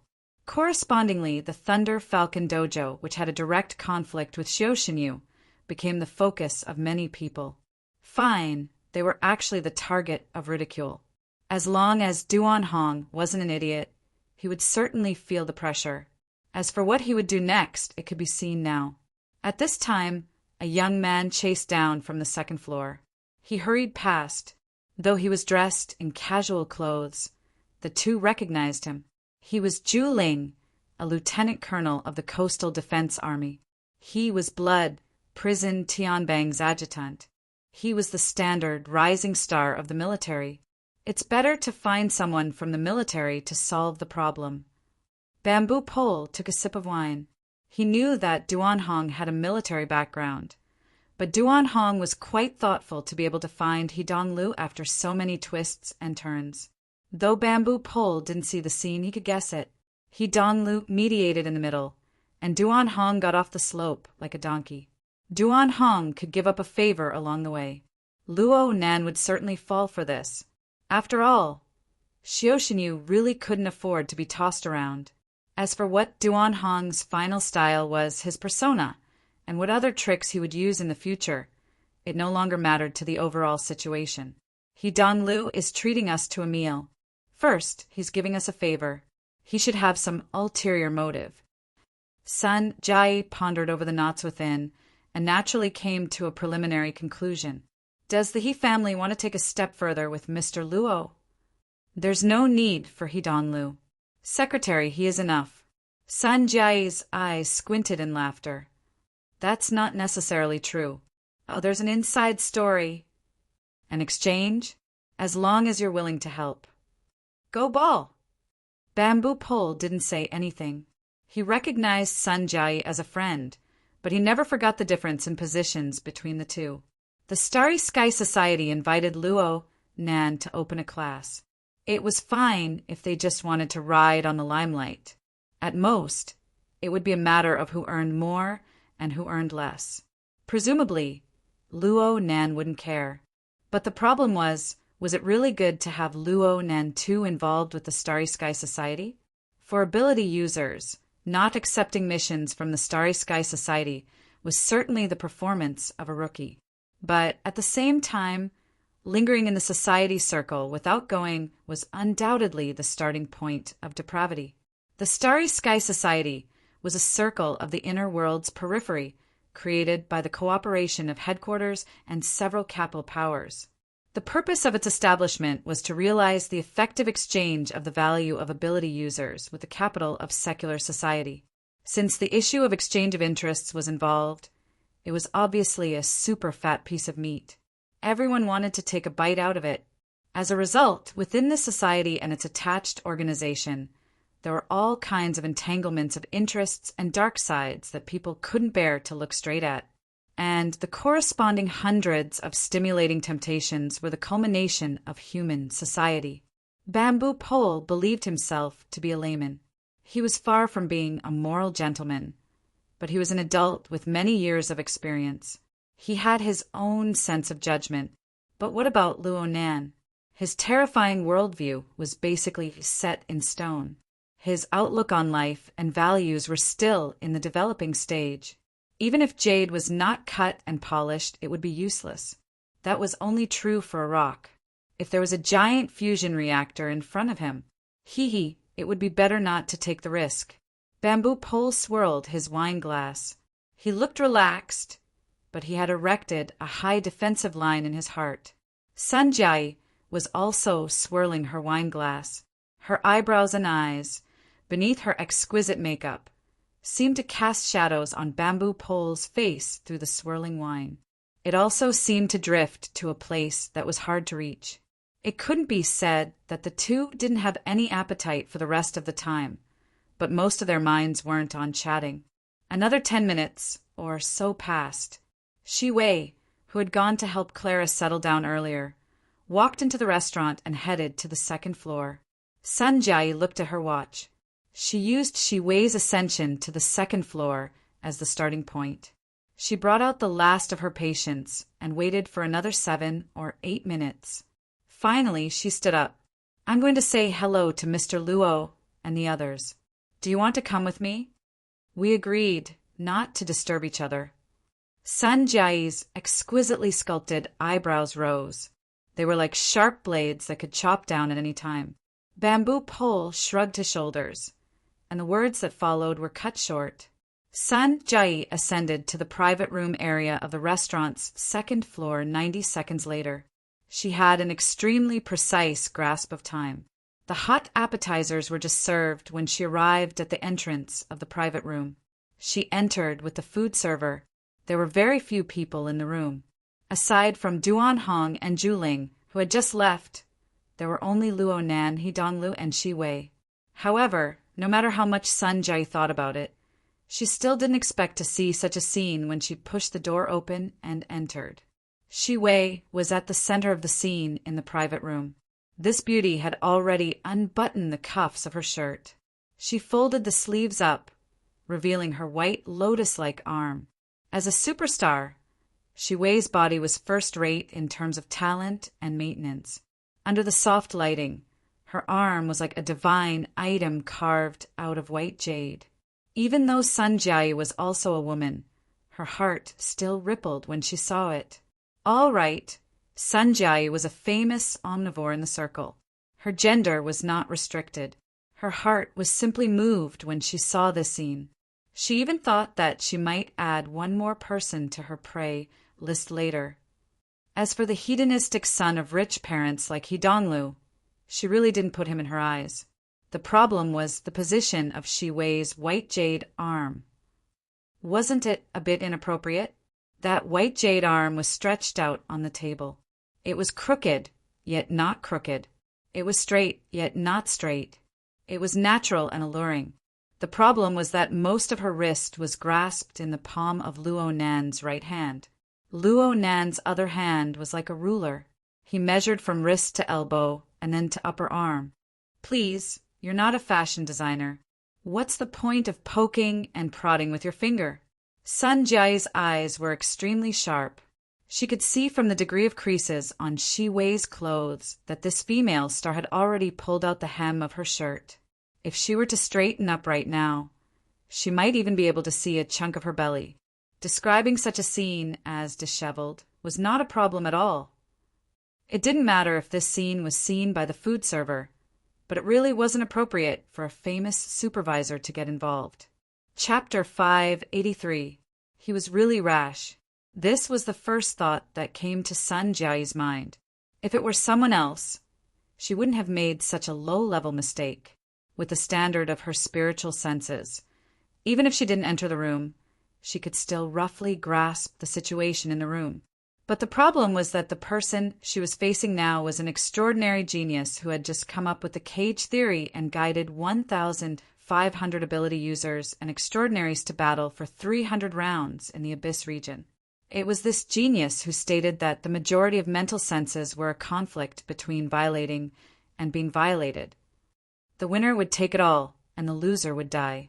No matter how much self-confidence Sun Jiayi had, she could only be a violated character in a wrestling match on the mental plane. That was if Luo Nan was interested in her. Sun Jiayi had never thought of investigating the situation inside the private room. Otherwise, she would only be asking to be humiliated. But Luo Nan, who always had a good reputation, actually did this sort of action. It was really unexpected. Fortunately, Sun Jiayi had been on the battlefield for a long time and had the ability to deal with it. Her expression didn't change at all. It was as if she was watching a very normal scene. She continued to speak according to the predetermined sentence.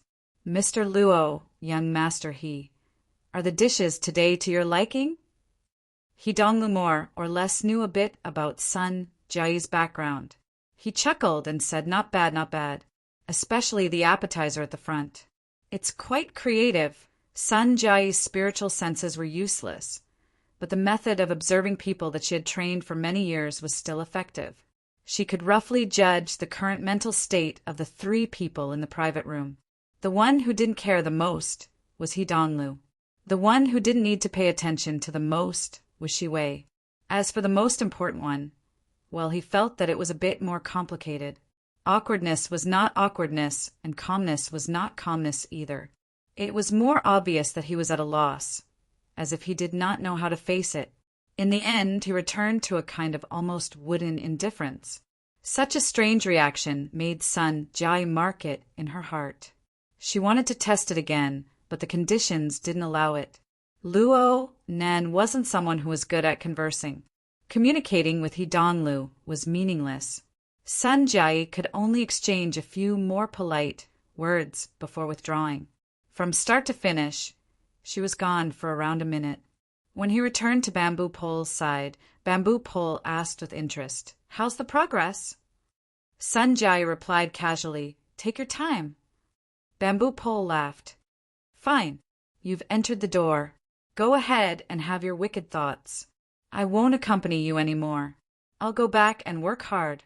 Sun Jiayi responded, but when Bamboo Pole got up, she suddenly asked, "Does this Mr. Luo of yours have any special preferences?"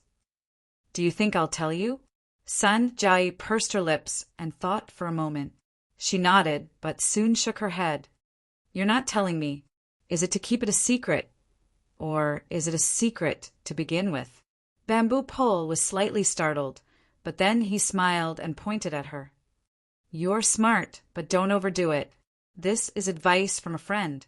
Sun Jiayi bowed slightly in her chair. "Thank you, goodbye." Bamboo Pole glanced at her again. His finger slid across his brows, and he performed a nondescript salute before leaving with a smile. As she watched her old friend disappear into the darkness outside the restaurant, Sun Jiayi lowered her head and thought seriously for a few minutes.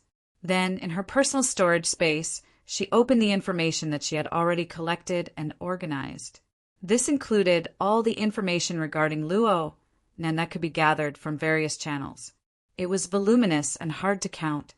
It was impossible to comb through all this information in a short amount of time. But Sun Jiayi already had a clear goal. She used her AI to filter and extract all the information she could find on Luo Nan's social interactions in various situations. This included images and written records. She created a new folder, thought for a moment, and named it Persona. Then, she connected to a secret channel through the internet. Maybe we need to increase the input of the psychological analysis team.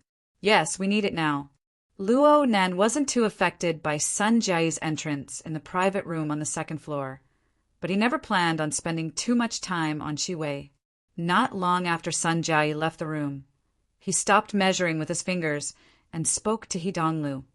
Of course it's possible to make a tattoo with extraordinary effects, but from the looks of it, The organizers aren't going to be as straightforward as cutting needles on the female's body.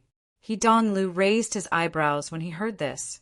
Of course, it was his request to have Shiwei undress. In reality, the grand banquet that was coming soon had prerequisites arranged. The participating guests would have to compete in the progress of the missions. Once they won, they would possess high authority in the grand banquet. They could even become the legendary emperor of the party. This would have an enormous effect on raising his prestige in the circle.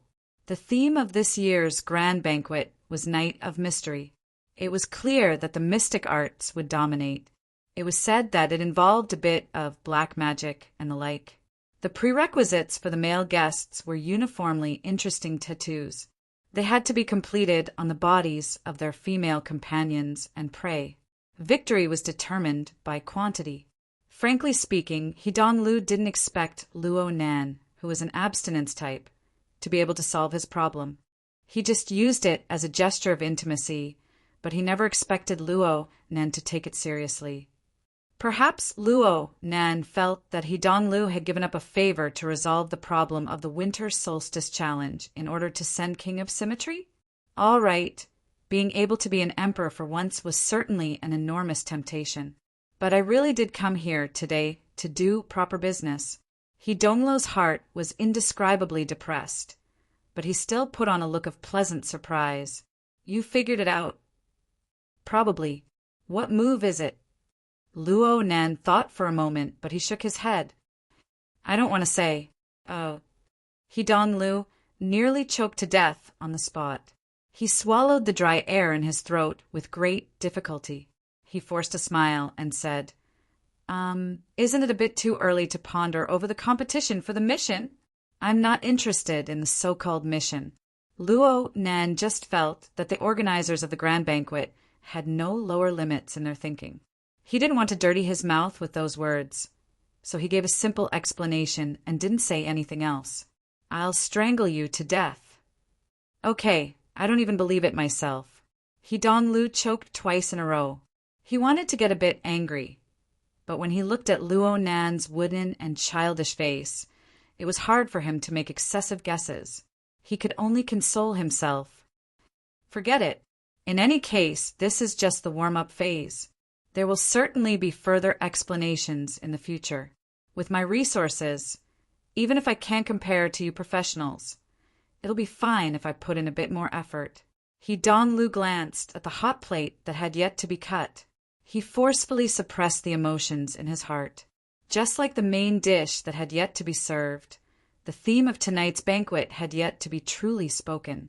If he were to lose his young master's temper at this time, he would be whipped to death by his old man later. Originally, he wanted to wait until they tasted the main dish before entering the topic, but now he had to do it ahead of time. He Donglu grinned and warmed up his facial muscles. Then he immediately took out an exaggerated tone. Professionals, you can't help but admire them, especially people like you. Just now on the first floor, I've gained new knowledge. It's truly incredible. What's incredible? Shiwei tidied up her clothes. Her face was smiling like a flower. She was familiar with the venue. She was a very good partner, so she took out her curiosity and inquired at the right time. He Donglu asked curiously, You didn't see? Oh, you went to take care of that little Barbie. That's truly a pity. You don't know this, but when Brother Luo entered the hall on the first floor, at least a third of the people stood up in a hubbub. They all called him Teacher Luo. How could it be like this? Shi Wei's professional acting skills allowed her astonished and amazed posture to be on point. In comparison, He Donglu's flattering technique was quite lacking. Plus, he was a layman to begin with. No matter how vivid his words were, it would only make Luo Nan feel awkward. There was no better effect. Luo Nan looked at his watch. Right when he was thinking about whether or not he should give a few words of warning, He Donglu finally ended his introduction under Shi Wei's hint. He rubbed his hands and entered the main topic. Hey, I'm a layman. There are some things that I can't explain clearly, so I won't say too much and make a fool of myself. I just need to show my admiration. Then let's have a straightforward. The hedonistic young master played with the tone of the Jianghu quite well. Luo Nan felt that these words were more pleasing to the ear than the previous words. He nodded and said, "Just say it." "It's like this. I've heard news these past few days. It's about the demonstration equipment related to classroom number 14. Demonstration equipment?" Luo Nan was stunned. He really didn't understand. "It was the day before yesterday, or the day before yesterday. You made a few bracelets and distributed them. You said you were experimenting with the dynamo core." A certain person's mouth was full of layman's words, but Luo Nan understood the meaning. For the sake of He Yuan's face, Luo Nan simply corrected him. "That's not a demonstration equipment. It's not a dynamo core either. It's just a test product that simulates the effects of the dynamo core. It's similar to an integrated chip. It's a tool that coordinates the operation of the blood intent ring." He Donglu actually didn't understand, but he seized the opportunity to slap his thigh. "Oh right, it's this. It coordinates the blood intent ring. Speaking of which, brother, do you have any plans to mass produce this toy?" Luo Nan went, "Oh." He repeated the positioning from before. "This is just a test product. If there's a market, then it's called a product." He Donglu wasn't good at this, but he was used to being a hedonistic young master. He really had a heroic spirit of his own. "Let's be frank. My family wishes to cooperate. Brother, you just need to nod your head, and we'll immediately sign the contract. If there's anything you're dissatisfied with, I'll pull my old man over to talk." Luo Nan responded unhurriedly. "I'm still researching the details. I've been making progress all this time. I've already explained the specifics to Sister Yuan." "Cough. Don't you find my sister's personality troublesome?" "Huh." Luo Nan shot a glance over, and He Donglu immediately put on a wide smile. "I'm saying that her status in the military and the society are already quite subtle. Adding us to the mix, it won't be easy to coordinate. Plus, with her personality, she always has to be within the framework. Isn't it good to be within the framework?" He Donglu nearly couldn't continue. Luckily, he remembered that this aspect was discussed in the rehearsal. He said, "Efficiency. It depends on efficiency, especially when it comes to your research. It's like the difference between a public laboratory and a private laboratory. If you share a piece of equipment with someone, you have to arrange the time and take turns. Isn't that inconvenient? Plus, the branch's resources are within the framework of headquarters. The two sides don't have a good relationship right now. It's hard to avoid restraining each other. It's hard to guarantee the privacy of some projects. But if you have a private laboratory..." Chapter 584. The Jeep crushed through the night, speeding along the high-speed magnetic rails on the outskirts of Xia City. Clara was silent the entire way. She was also in a daze the entire way. She only came back to her senses a bit when she saw that they were about to meet the splendid lights of the city. This was due to Baiyu's message, reminding her, "Where are we? Don't turn around. It's freezing me to death." Baiyu's message was followed by an emoticon of teeth chattering and shivering inside an ice cube. Clara couldn't help pursing her lips into a smile. She looked at the night outside and used the virtual keyboard to reply, "We've already entered the rooftop area." The virtual keyboard's luminous effect flickered in the back seat. The little girl always loved to design a few gorgeous colors. She usually felt that they were quite gorgeous. But when she saw the slender figure and the calm and serious face of her peer under the gaudy, colorful lights, Clara suddenly felt that the spacious back seat of the car had become cramped. The complicated emotions she had suppressed with great difficulty in the previous half hour were like the flickering lights in the car. They were completely exposed before the eyes of others. At least that was what Clara believed herself to be. She subconsciously held her breath and turned off the keyboard. She wanted to return to her previous state of silence. The person next to her seemed to turn his head to glance at her. It also seemed that he didn't, but Clara felt her entire body become sensitive. Her slightly curled long hair touched the exposed nape of her neck. It was clearly a bit damp. The 20-minute car ride had yet to dry the humidity of the villa's hot spring. It was just like the weeds in her mind. Back then, Wei had intentionally or unintentionally hinted that her own fantasies, including her preparations to abandon herself to despair, appeared absurd and lowly in front of the magnanimous actions of her peer, whom she had only interacted with for half a day. Clara still didn't know, or perhaps she didn't want to know, whether or not Luo Nen understood her preparations. She could only hang her head like a quail. She allowed her fantasies and illusions to weave into a net in the darkness, tightly binding her head and chest. She found it hard to breathe. The incorporeal needle of time suddenly sped up and then slowed down, teasing and tormenting her to its heart's content. This feeling, which could only be experienced by herself, seemed to be even more unbearable than the conflict outside the restaurant an hour ago, until the Jeep reached its destination. That's by you. Luo Nen finally opened his mouth. The Jeep cut into the city road as he spoke, slowly stopping by the side of the road. Bai Yu, who had wrapped herself up like a hairy ball, was hopping around under the streetlights. She saw a small tank-like SUV come over, and she subconsciously jumped back a step. Only then did she see the car door open. Luo Nan, dressed in thin casual clothes, got off the car. Clara came down from the other side and circled around the back of the car. Bai Yu immediately pounced over and hugged Clara as she called her idiot over 10 times. Clara originally thought she had overcome the most difficult hurdle, but as soon as she heard Bai Yu's words, the emotions hidden in the corner of her heart broke through the dam. She hugged Bai Yu and started crying again. Luo Nen was truly helpless when faced with this sort of situation. He immediately had thoughts of fleeing far away. He watched as Clara wholeheartedly hugged Bai Yu and cried. Bai Yu came back to her senses a little, so he focused his voice and whispered in her ear, "Your house is nearby, right? Clara, take care of him. Call me if anything happens."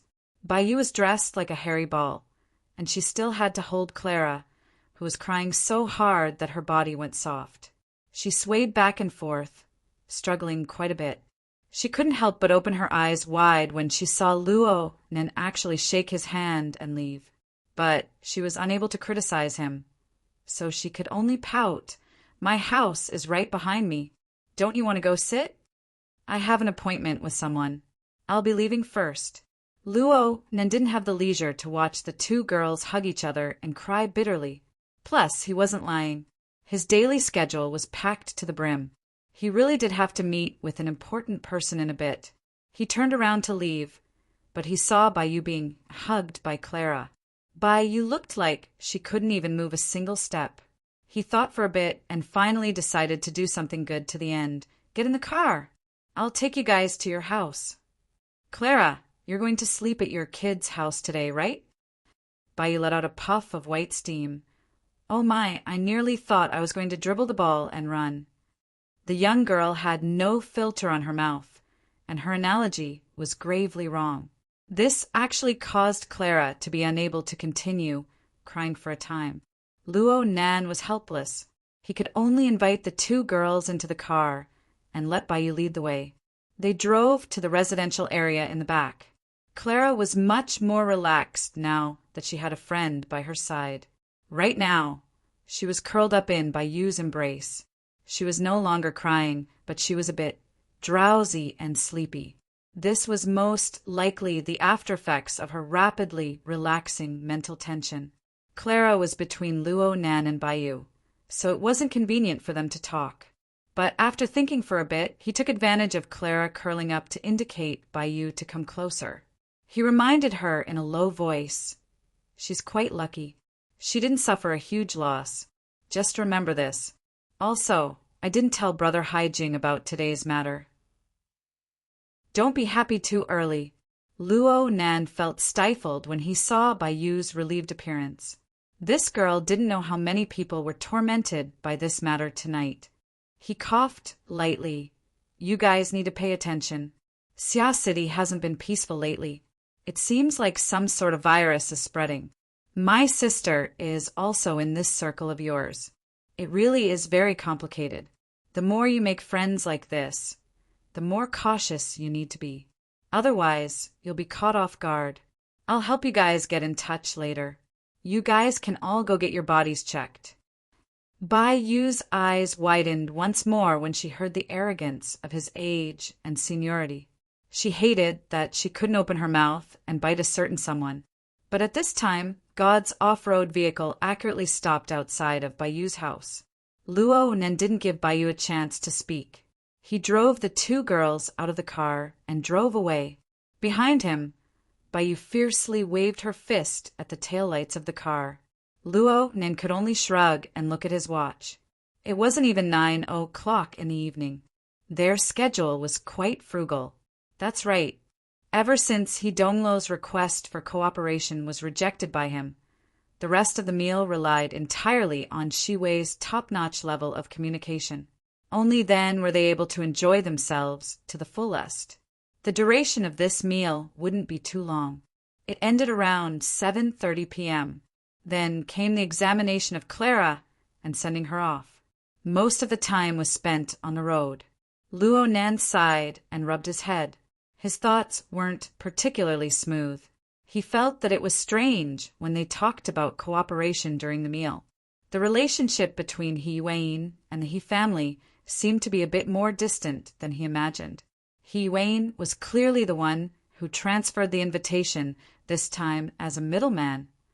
Ever since the lecture on the 14th, Luo Nan's private communications had always been in friend and family mode. Anyone who wasn't in his address book would automatically be rejected. It was all thanks to He Wen that He Donglu was able to contact him. And it was because of this that Luo Nan looked down upon He Donglu, or perhaps the He family behind He Donglu, who wanted to start a new business. If it weren't for the fact that the young master of the He family had resolved the winter solstice challenge, Luo Nan wouldn't even be bothered to smile at He Wen. Luo Nan pondered for a moment. He felt that he still needed to communicate with He Wen. At the very least, he needed to report today's situation. He directly dialed He Wen's Hexier number. This time, the call connected very quickly. Mr. Luo. Sister Yuan, I've met with He Donglu. The greeting gift he gave me was quite good. He resolved the matter of Jim Master Xiu's Winter Solstice Challenge. However, looking at his intentions, he wants to obtain the technical authorization for the brick, produce it, and sell it on the market. I didn't agree. The so-called brick was the bracelet mentioned during the meal. It was the imitation dynamo core device that Luo Nan had designed for the sake of consolidating the results of the blood intent ring. Why did he choose this code name? One reason was because the blood intent ring's original name was Fortress. It could be considered a brick and a tile when dismantled. The other reason was because Luo Nan was ridiculing himself. The technical content of this toy wasn't high. Luo Nan felt that it wasn't even comparable to the elementary dynamo core product in Jim Master Xiu's Tai Chi ball. It was barely at the level of the integrated chip that imitated the functions of the dynamo core in the burner simulator system of Frost River Reality. It had a weak structure, a single function, a low-quality product rate, and a high failure rate.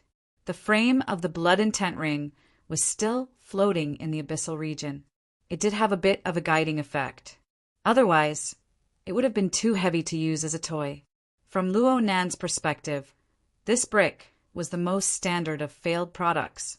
It had the backing of the virtual brain system. It had a detailed user manual as a foundation. He had copied and copied, but the first product he created was actually this toy. He himself was ashamed to the point of being flustered, let alone others. So when He Donglu brought up the matter of cooperation with this thing, Luo Nan felt that it was a slap in the face from his perspective. Even if He Wen wasn't there to separate them, he would still pass it in the first instant. He Wen did not inquire about the reason or the details regarding Luo Nan's decision. This was her special quality that made people feel comfortable. She absolutely wouldn't waste her breath on things that had already happened. She just used the most practical angle to cut in and seek a more appropriate solution. Donglu is just expressing his attitude. There's no harm in refusing. It won't affect the He family's overall attitude. I remember Mr. saying that you wish to further perfect the design of the brick.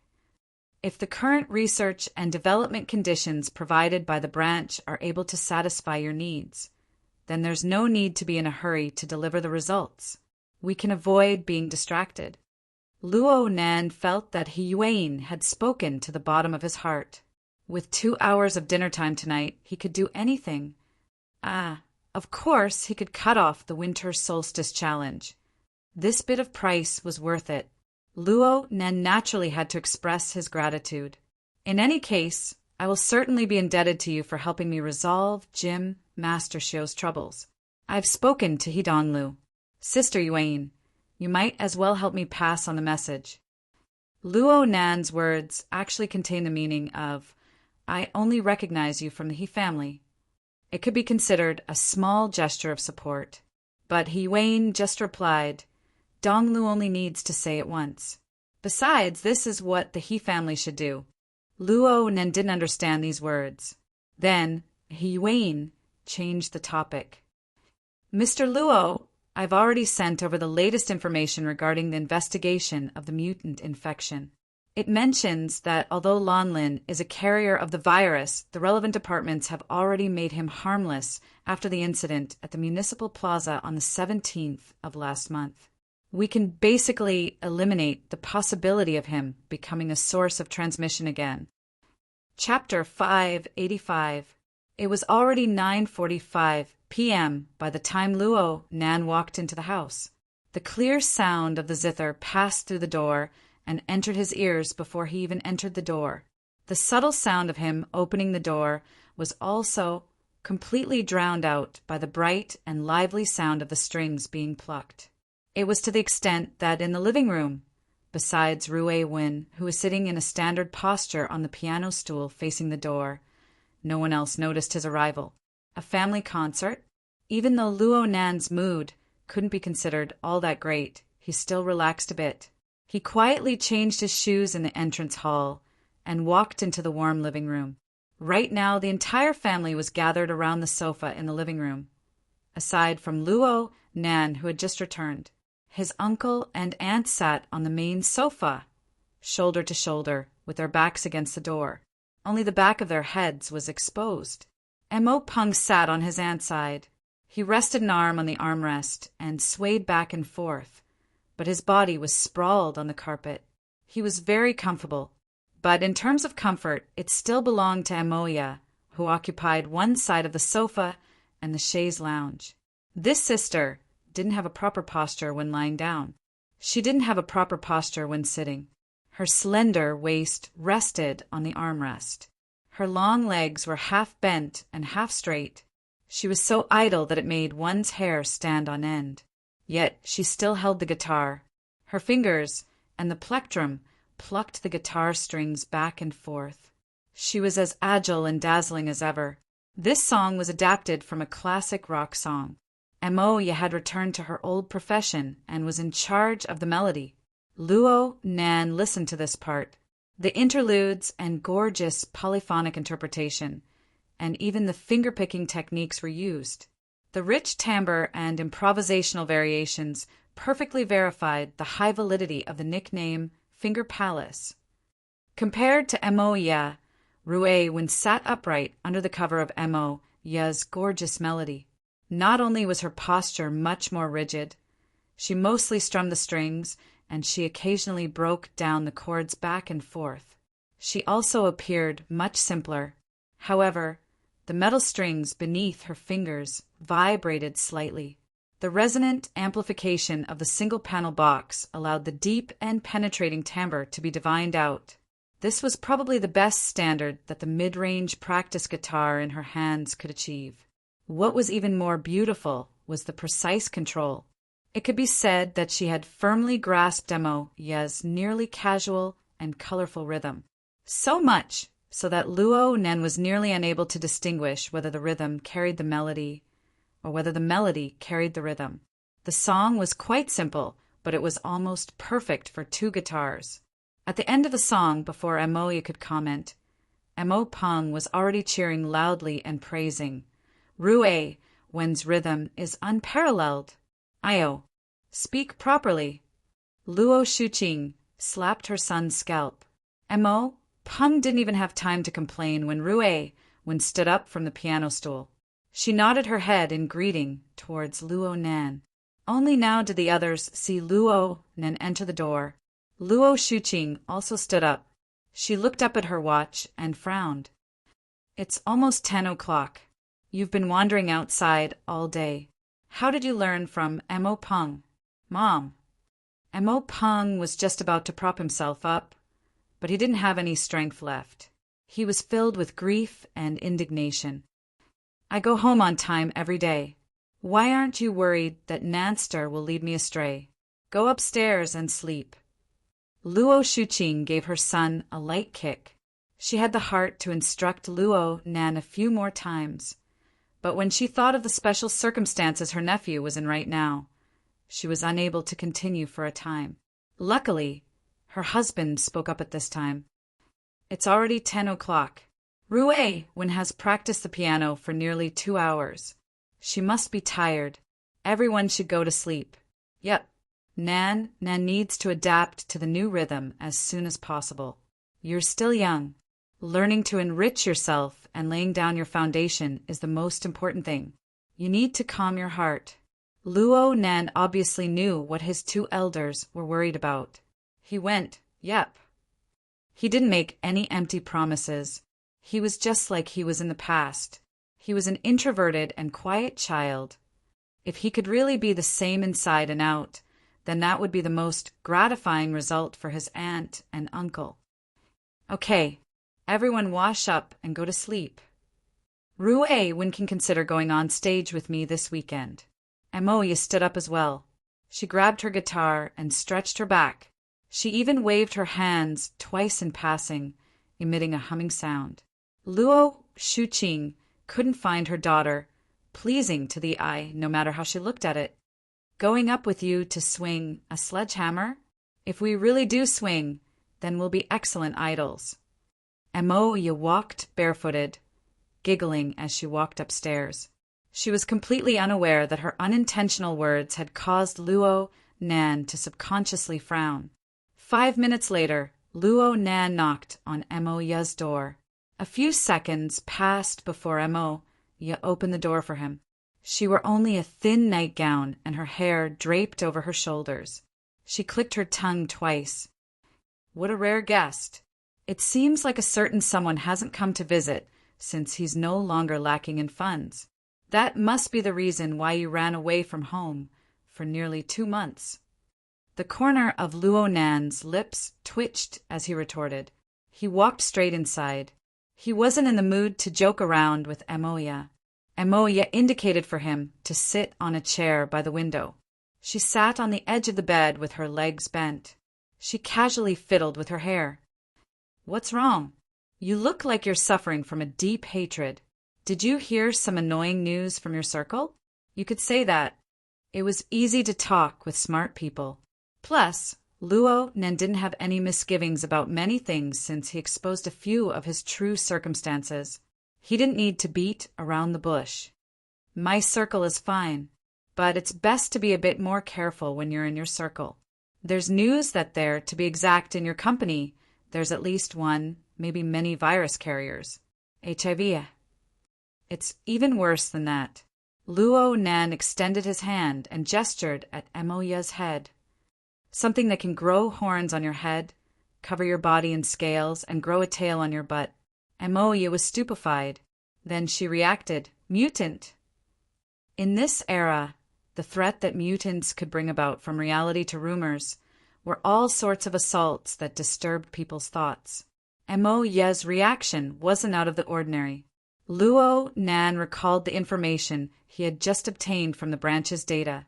He felt that it was useless to talk about these things too much. It was most important to let Amoya clearly understand where the source of danger was. Your company has already confirmed that the infected and carrier is Ji Cheong. Of course. She's already under control. There's also a suspected case right now. We're currently tracking and controlling it. Yeah, it's that excellent idol Lon Lin. Ji Cheong? Lon Lin. Amoya pondered for a moment. A smile rippled from the corner of her lips. I have a rough idea. It seems that this virus is transmitted through sexual channels? Couldn't women be a bit more reserved these days? Luo Nan choked for a moment. He was a bit speechless towards Mo Ya's sensitivity, but he still had to say what needed to be said. It's basically like this, but we can't eliminate the possibility of other routes of transmission. I'm mainly worried about your band. They don't pay attention to their private lives. According to our intelligence, Electroharpies has been quite active recently. You're too close to them. You must be careful. It's best if you rest for a while. TSK, your circle is quite professional when it comes to intelligence. It doesn't seem like you're messing around. You guys are the ones who are messing around. I don't deny it. Amoya spoke casually. She naturally straightened her toes and did a sideways stretch. It was quite normal, but her current attire and posture made the corners of Luo Nan's eyes twitch. Hey, I'm being serious. I'm being very serious, too. You want me to be careful and keep my distance. You want me to call for help if I encounter any problems. I want to be a bit less active recently. Isn't that all? Also, do a body check. Luo Nan sent an address to Amoya. Make a trip here. Investigate the risks, just in case. You've thought quite thoroughly. A scholar who hasn't seen for 3 days has a whole new level of respect for you. Amoya returned to her cross-legged, sitting position. Her body leaned forward slightly. Then, how did you think about the matter with Rui Wen? Rui Wen? Luo Nan couldn't turn his train of thought for a time. What's wrong with Rui Wen? You arranged Rui Wen's grade and class. Did you pay attention to her studies or her mental state? Luo Nan still didn't understand. She's only been at school for a few days. Is she tired of studying? Luo Nan spent all day with Rui Wen at Acumen College. He didn't discover anything abnormal. He didn't believe that anyone could discover any changes in Rui Wen's mental state. The smile on Mo Ya's face faded. I want to ask, how can a child with only 3 to 4 years of memories keep up with the 7th grade curriculum? Luo Nan opened his mouth to speak, but he was unable to make a sound for a time. That's right. He knew that Rui Wen's relatively clear life memories were only about 3 years. At most, it wouldn't exceed 5 years. And within that time, the laboratory and the fighting arena made up nearly all of her elements. Of course this was abnormal. But Luo Nan knew that Quantum Corporation had installed special equipment in Rui Wen's brain when he rescued her from Jack's hands. It was used to control accidents. Under these circumstances, modifying and erasing memories wasn't something hard to understand. The relevant research of the Siacity branch also showed that it was practically impossible to form a complete personality with 3 to 5 years of memories. So there was reason to suspect that Rui Wen should have possessed a relatively mature behavior pattern early on. It was just that the relevant memories were all erased by Quantum Corporation. Rui Wen's current situation was formed on this basis. With Quantum Corporation's methods, the only way to find out about Rui Wen's past situation was to flip through their database. But there was already a slim chance of completely recovering her past memories. It was useless to tell Amoya too much about this complicated matter. Amoya's focus wasn't on this.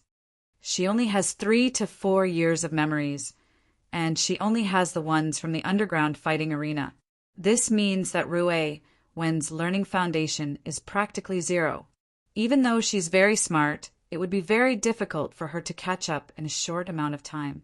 What's more, everyone can see that her energy and interest aren't on this. Luo Nan could only admit it. That's right. I don't really understand the situation in your circle.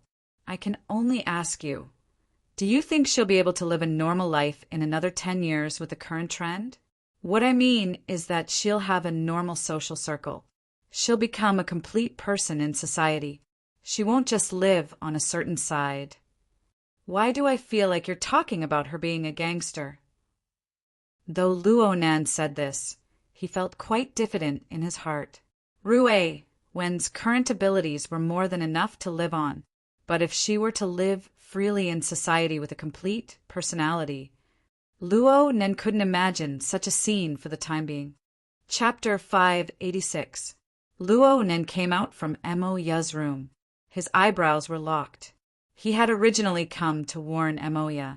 He never thought that he would end up with a head full of thoughts. He understood Mo Ya's intentions. This sister saw Rui Wen's talent in music and wanted to bring this little girl into the profession. Luo Nan had to admit that Mo Ya had a good eye. The essence of music was organized sounds. Any sound could be summed up as the vibration of an object. And Rui Wen's body and soul were mixed together. Inside and outside were one. This was the highest form of vibration that Luo Nan could currently recognize. This realm of using simplicity to control complexity was indeed a talent that no one could reach when used in the path of music. The technical discussion could be discussed later. Luo Nan was thinking that rather than letting Rui Wen painstakingly catch up to her peers and forcefully assimilate into normal society, it would be better to display her strong points and put on a layer of disguise in the normal world. Rui Wen was still young. He could wait and let her decide for herself, but he thought a bit more. With Rui Wen's temperament, she might not be able to express her thoughts clearly even if she had them. Preparing for a rainy day wasn't wrong. Luo Nan thought too much. His mind was a bit muddled. Legally, Mo Haiyang and Luo Shuqing were Rui Wen's guardians. But in reality, Luo Nan was the one who truly needed to bear the responsibility. Any decision he made could affect Rui Wen's entire life. This was real pressure, and there was no outlet for it. Perhaps only by watching Rui Wen slowly form her ideal appearance would he have the chance to breathe a sigh of relief. Luo Nan walked toward his own room. He had just taken 2 steps when he subconsciously turned his head. He saw that the door to the small room on the west side of the 2nd floor was closed. He hesitated for a moment, but he still walked over. He hesitated in front of the door for half a second. In the end, he decided not to be hypocritical. He skipped the process of knocking on the door and pushed it open to enter. This was Rui Wen's room. The room wasn't large, but it was decorated with care. It was mainly a warm and simple beige color, probably to neutralize Rui Wen's cold colors. This was the handiwork of his aunt and Moya. There was no one in the room right now, but Luo Nan didn't find it strange. He continued to walk inside. The biggest reason he chose this room for Rui Wen was that there was a small, open balcony on the west side of the 2nd floor. Rui Wen was on the balcony right now. Luo Nan entered the balcony. The first thing he saw wasn't Rui Wen, but Ink, the enormous bald crow. It hooked its claws on the edge of the balcony railing and spread its wings, making a rustling sound. It had been a long time since this guy took medicine, but under the nourishment of the closed production line, its body grew larger and larger. Its claws and wings were powerful, and its feathers were glowing. If it wasn't for its short and blunt beak, people would believe that it was an eagle when it spread its wings and flew. Yes, this small balcony of about 4 to 5 square meters was Ink's new residence, and it was the most convenient place for Rui Wen to hook up with it. Beyond Ink's half-spread wings, a crescent moon hung in the western horizon, casting down dim light that decorated this dark domain. Looking further down, he saw Rui Wen. Under Ink's wings, the girl leaned against the railing of the balcony and sat on the ground with her legs bent. Just like Emoya, she wore a thin shirt that exposed her calves and bare feet. The cold of the winter night had no effect on her. Rui Wen's eyes were closed, and she still held the practice zither in her bosom. She casually plucked the strings, and the soft and cool melody of a single note was like a breeze in the night. It brushed across Luo Nan's face, causing a wave of subtle tremors to rise on his skin. But when he carefully experienced it, it was like the rippling ripples of a river.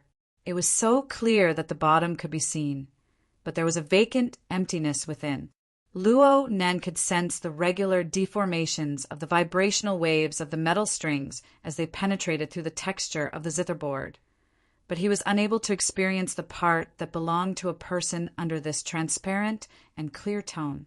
He was already used to this sort of Rui Wen, but Mo Ya's words crossed his mind. He couldn't help but have a different feeling grow in his hair. The balcony was very small.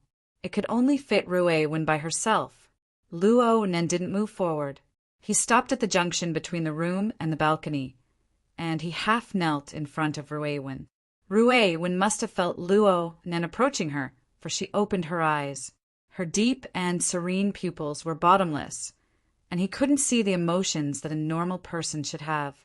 It was just like the sound of the zither flowing under her fingers. Luo Nan was a bit dazed when he saw these eyes. Right now Rui Wen was like the silent curtain of night outside the balcony. She was perfect like a painting, but she had completely blended into the background. There wasn't a single vivid focus. Her thoughts, hobbies, inclinations, ideals, and even her selfish desires were all buried beneath these dark pupils. Or perhaps there was simply nothing beneath them. What could be assembled from 3 or 4 years of memories? Not even a bit of it was forgotten? Jack. The underground fighting arena. The laboratory. Death. Luo Nan didn't want to think any deeper. The matter was far from being as simple as it was when he first made his decision. Perhaps Rui Wen's way of surviving in society had never been a difficult problem. It was how to let her live a high quality of life, just like all parents hoped, to let their children live freely, happily, and with dignity. This was the crux of the problem. But could the Rui Wen before his eyes really do it? If she couldn't, then how should he adjust? Luo Nan was really a bit stupefied. He was in a daze, and Rui Wen just looked at him like this. Her fingers were still plucking the strings, but it was a subconscious action. Right now Rui Wen was like a robot doll waiting to be inputted with commands. That Luo Nan spoke half a sentence, and his mind became even more stuffy. His originally unformed words were completely blocked up. The void vibrated during his moment of stupor. The minute signs were like the sound of thunder from the distant sea and sky. It was very hard for ordinary people to hear, but it transmitted information from the restless lagoon. This was someone's summons, telling Luo Nan that he had arrived. Hurry up and fulfill the contract. The plucking stopped. Of course Rui Wen could feel the vibrations in the void. She had gotten used to it over the past few days. So she put down the guitar and made preparations for her next move. Ink felt the change in the atmosphere and spread its wings to fly up. The scene in the curtain of night turned from stillness to stillness, and Rui Wen turned from a doll to a soldier on standby. She was no longer in a daze. But was this the state that a girl should be in? Then again, what should a normal girl, no, a normal state be like for someone of the same age? It seemed that Luo Nan himself didn't have a set of rules. Luo Nan really couldn't think of what to do next. He got up in a bit of a sorry state. Yeah, let's finish tonight's practice first. Rui Wen nodded slightly. Her figure turned incorporeal, and she merged into the depths of the curtain of night right before Luo Nan's eyes. Luo Nan was stupefied for a few seconds before he picked up the guitar that Rui Wen had tossed onto the balcony. He carried it back into the room, gently leaning against the wall as he put it down. He didn't grasp the angle of the guitar well when he put it down, and the body of the guitar collided with the wall. The guitar let out a buzzing vibration, turbid like his current mood. Half a minute later, Luo Nan lay on the bed in his room. He closed his eyes, and his terrible mood slowly settled down. What replaced it was a clarity and calmness that gradually approached instinct. Luo Nan's mind broke through the cage, piercing through the turbid mental region of the public. He entered the lagoon, a similarly chaotic and even more berserk domain. In the lagoon, the power structure that came from Ghost Eye was like a shining lighthouse amidst a violent storm. It marked the position and depth of extraordinaries, and it issued a provocation to Luo Nan. Come, come, come. Let's fight another 300 rounds. After the 14th lecture ended, Ghost Eye Che displayed his specialty in being shameless. He claimed to have lost the wager and willingly stayed in Xia City to serve as Luo Nan's sparring partner. She wanted to squeeze out elements that could be used by Luo Nan from the cage theory that Luo Nan had elucidated and put into practice. She wanted to improve her own foundation and seek a new breakthrough. This was the judgment of Her Majesty Empress Wu. There was a 70 to 80% chance that it was true. For an extraordinary to cast aside his pride, there really weren't many people in this world who could do anything to him. Ghost Eye stayed in Xia City as he wished. In the outer seas, he trained with Luo Nan in the lagoon every night. No matter what his intentions were, Luo Nan needed a sparring partner like this. He needed it more than anyone could imagine. Luo Nan didn't immediately step forward to meet Ghost Eye's provocation. Instead, he calibrated his position and locked onto the depths of this chaotic storm zone. There was another target drifting erratically, and he poured the strength of his mind into it. A rigid barrier towered in an instant, and the impact of the storm was greatly reduced. Luo Nan entered the fortress, constructed by the configuration of the Ring of Blood Intent. This structure was still simple and crude. It was the standard big, stupid, and thick. Compared to Ghost Eye's extraordinary domain that spanned across the storm, it was quite lacking. But it was this kind of structure that formed the necessary foundation for Luo Nan's assault on the lagoon region. It was like a ship. It could carry a crew, and it could travel amidst the howling winds and huge waves. As Luo Nan's telepathy entered the fortress, the 100 or so telepathic thoughts that had been rather quiet within the area surrounding the fortress quickly became restless.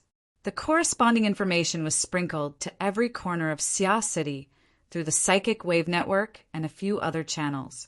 In the blink of an eye, telepathic thoughts gathered one after another from every region of Xia City.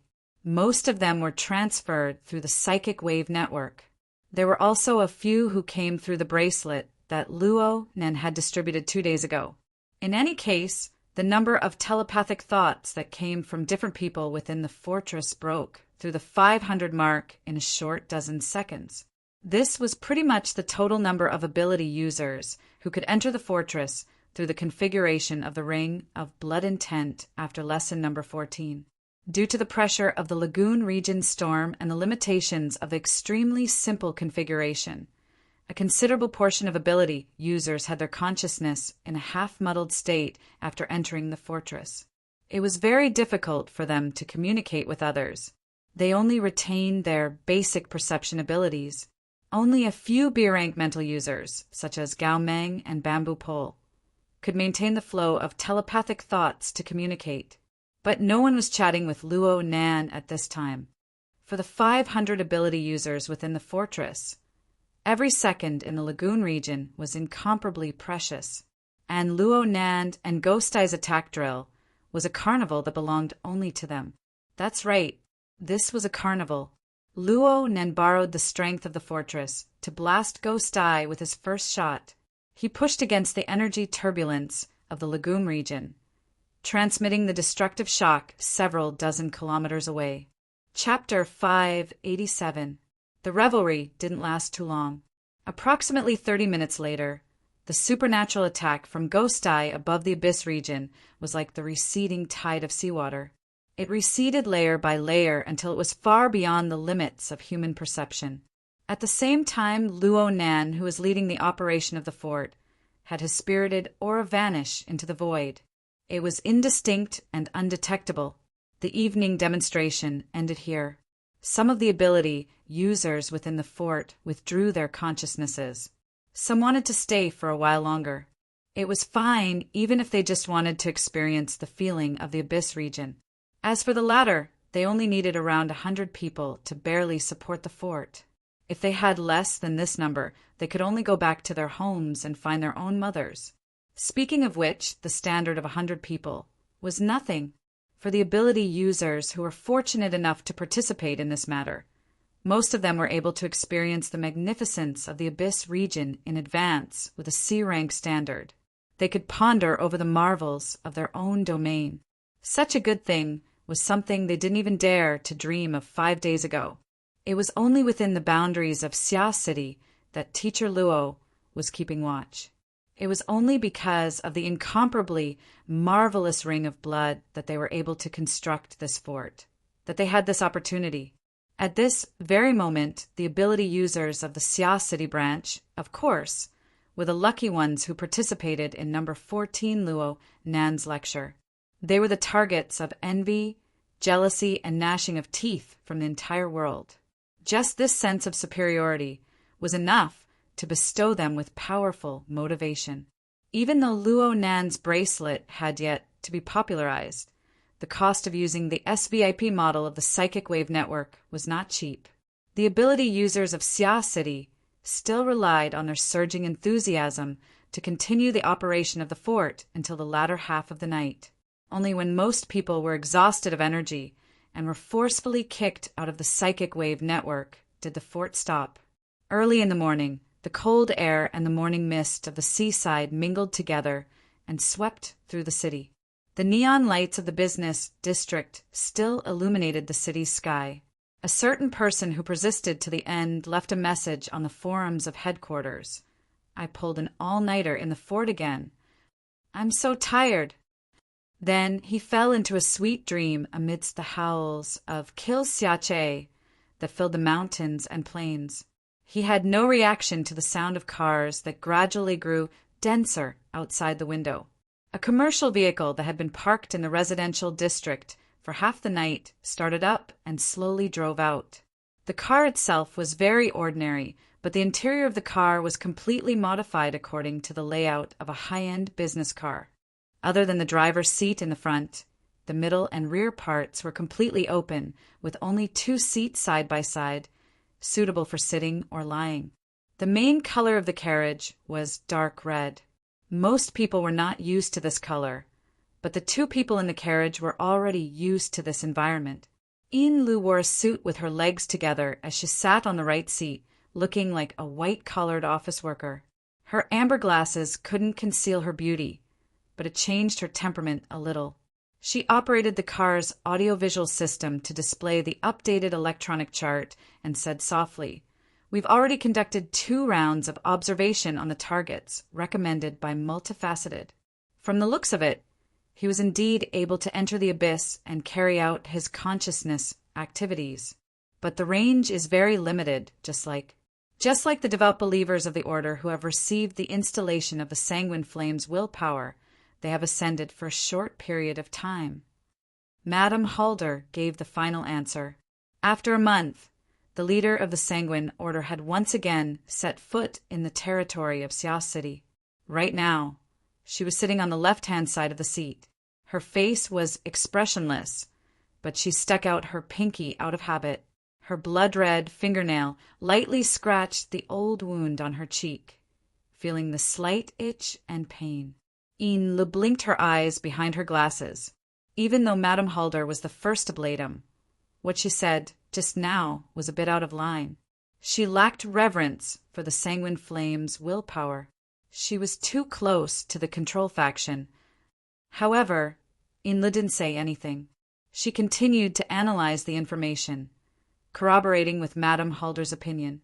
The car drove out of the residential district and followed the flow of traffic through the city of Xia City. Approximately 10 minutes later, in between reports, Yin Lu looked out the window and said softly, "The central station is up ahead." Madame Halder also shot a glance out the window. She didn't say anything, but she took over the control of the audiovisual system. She cut off the chart and replaced it with an image from the surveillance system of Xia City. The date was the night of the 14th of this month. The image had already been processed to mark out a special existence within the flow of people. Actually, even without the marking, Madame Halder and Yin Lu could quickly identify the target. They were all too familiar with the figure's back, including the clothes. Inlu promptly switched to the main topic. We're still checking the surveillance system of the station, but the target should be avoiding the cameras on purpose. We haven't found any valuable clues for now. She stumbled a bit, but in the end, she still chose the neutral word, target. Madame Halder didn't open her mouth from beginning to end. She just replayed the surveillance image over and over, all the way until the car passed through the city and arrived at a shipyard on the eastern coast of Sia City. This shipyard was the property of Sia City's City Defense Army. There was a sentry every few steps. The security was tight. But when Madame Halder's business car drove out of the security zone, there were already military guides waiting for them. They brought them into the factory. The road was green, and they passed unimpeded. Inlu sighed in her heart. The Blood Flame Order had always maintained a relatively close cooperative relationship with the military. Even though Tianbang had relied on the resources of Team AB and the field army to catch them unprepared, the Order's deep-rooted network of relationships in Sia City for dozens of years had not completely collapsed. However, this network of relationships was like a rootless duckweed. Even a high-level member of the Order, like Inlu, found it hard to accurately estimate how much longer it could last. The car drove all the way to a certain shipyard by the sea. This was originally a spare factory for assembling coastal warships. Most of the equipment here had already been discontinued. They only borrowed the special environment of the shipyard to store a special creation that was hauled back from the sea. Madame Halder and Inlu got out of the car one after another. They only needed to raise their eyes to see the ash-gray hill floating in the sea below the shipyard. This hill was 15 meters high above the water surface. Its complete volume was enormous, and its main structure was pieced together from all sorts of skeletal fragments. These bones were mostly fish bones, but they were abnormally tough. It was clear that they were the remains of a mutant. The method of piecing them together was very crude. Sharp spikes could be seen everywhere. If someone were to bump into it, there was a high chance that they would be pierced through by 10,000 arrows.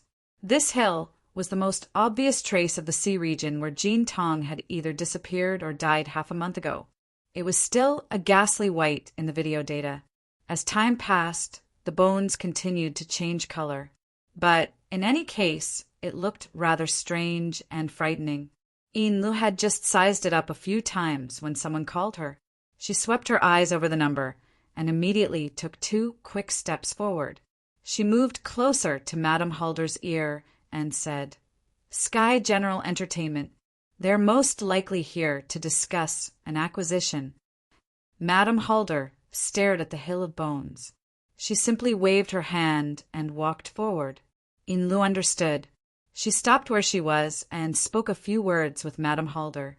After all, this wasn't a good time to negotiate. She simply set an appointment and hung up the phone. When she turned her head to look, Madame Halder was already being led by a military guide onto the workbench of the shipyard. She turned to the other side of the hill of bones. Inlu sped up, wanting to catch up to Madame Halder. But as soon as she stepped onto the workbench and turned a corner, she saw a rather familiar skinny face. That person happened to be blocking Madame Halder's path and was smiling as he spoke. When Inlu came over, his eyes lit up when he saw her dressed like an office lady. He winked at her and said, "Oh my, your order is always shouting about fighting and killing, but you never lack beauties. This person isn't inferior to you back then." Inlu opened her mouth, but a breath was stuck in her throat. She almost couldn't make a sound. It wasn't easy for her to catch her breath. She couldn't care about anything else. She immediately closed her legs and bowed. "Lord Ghost Eye, why do you say I'm interested in meeting your order? That's a really cool way to address you." Ghost Eye was wearing a loose casual outfit and a pair of sneakers. He looked like an old morning jogger. He had a smile on his face and didn't look the slightest bit dignified as an extraordinary. But Inlu, who was right next to him, had a layer of cold sweat on her back. She had discussed with the military about a secret visit, but she just had to run into an extraordinary. Was this an accident, or was it something else? Compared to the uncouth ghost eye, Madame Halder was wearing a light gray retro windbreaker, a pair of goatskin gloves, and a silk scarf around her neck. She looked like a strong woman inspecting her own business, and she was indeed calm. "Brother Che, you worked hard last night and came ashore early in the morning. Why are you here? Oh my, are you trying to make me do my best?" Ghost Eye was still as uncouth as ever. He laughed and said, "I'm just joking. I'm just joking. Actually, I've been restraining myself lately. It's just that my neck has been cold. It's not very comfortable, so I decided to take advantage of the fresh air in the morning and go for a stroll. You don't believe me? If you don't believe me, you can come over and touch it." Ghost Eye's words were already quite unreliable, but Madame Halder actually took off her goatskin gloves and touched Ghost Eye's neck. She had a faint smile on her face. "Your skin is warm. You don't feel too cold. Or perhaps your meridians are blocked." Ghost Eye snorted. "You're a Western woman with a high nose and deep eyes. Why are you talking to me about meridians? It's not that kind of feeling. It's like a blade being pressed against the back of my head. It's cold and sinister. TSK, TSK. It's not as comfortable as your little hand." Madame Halder ignored Ghost Eye's last words. She withdrew her hand and put on her gloves once more. She played down the situation and said, "A blade pressed against the back of my neck. A murderous aura. Sia City has a free sparring partner like you. It's simply a business without any capital. Is there anyone who's dissatisfied with you?" Chapter 588. Madame Halder and Ghost Eye sat on the workbench in the shipyard. It was as if they were talking in riddles, or as if they were old friends exchanging greetings. They did not exchange many words, and then, with smiles on their faces, they walked away, one going up, the other going down, and did not meet again. Lu followed behind Madame Halder. Aside from the initial greeting, she didn't say a word. She only knew that the two of them were talking about last night's drill in the Abyss area, but she couldn't guess the specifics. But what she could be sure of was that Madame Halder and Ghost Eye must have reached some sort of tacit understanding. Otherwise, why would they have to create a coincidental encounter in this military base for others to see, when and where they could talk about such gossip? Lu lowered her eyes. A month ago, she was only one of the 2 deputy officiants in the order. But now that the traitor, Rinhong, was dead, she was undoubtedly the first in line to inherit the position of officiant. Her position in the order had risen to an unprecedented height. But when did Madame Halder and Ghost Eye get in touch? The two of them had such a close friendship. But no matter what kind of difficult situation they were in, Madame Halder never revealed anything. Why was that? Inle had a subtle feeling in her heart. But no matter what, the benefits were immediate. No matter how dire the blood flame order was, having an extraordinaire appear and communicate with them in a friendly manner was an excellent card to play.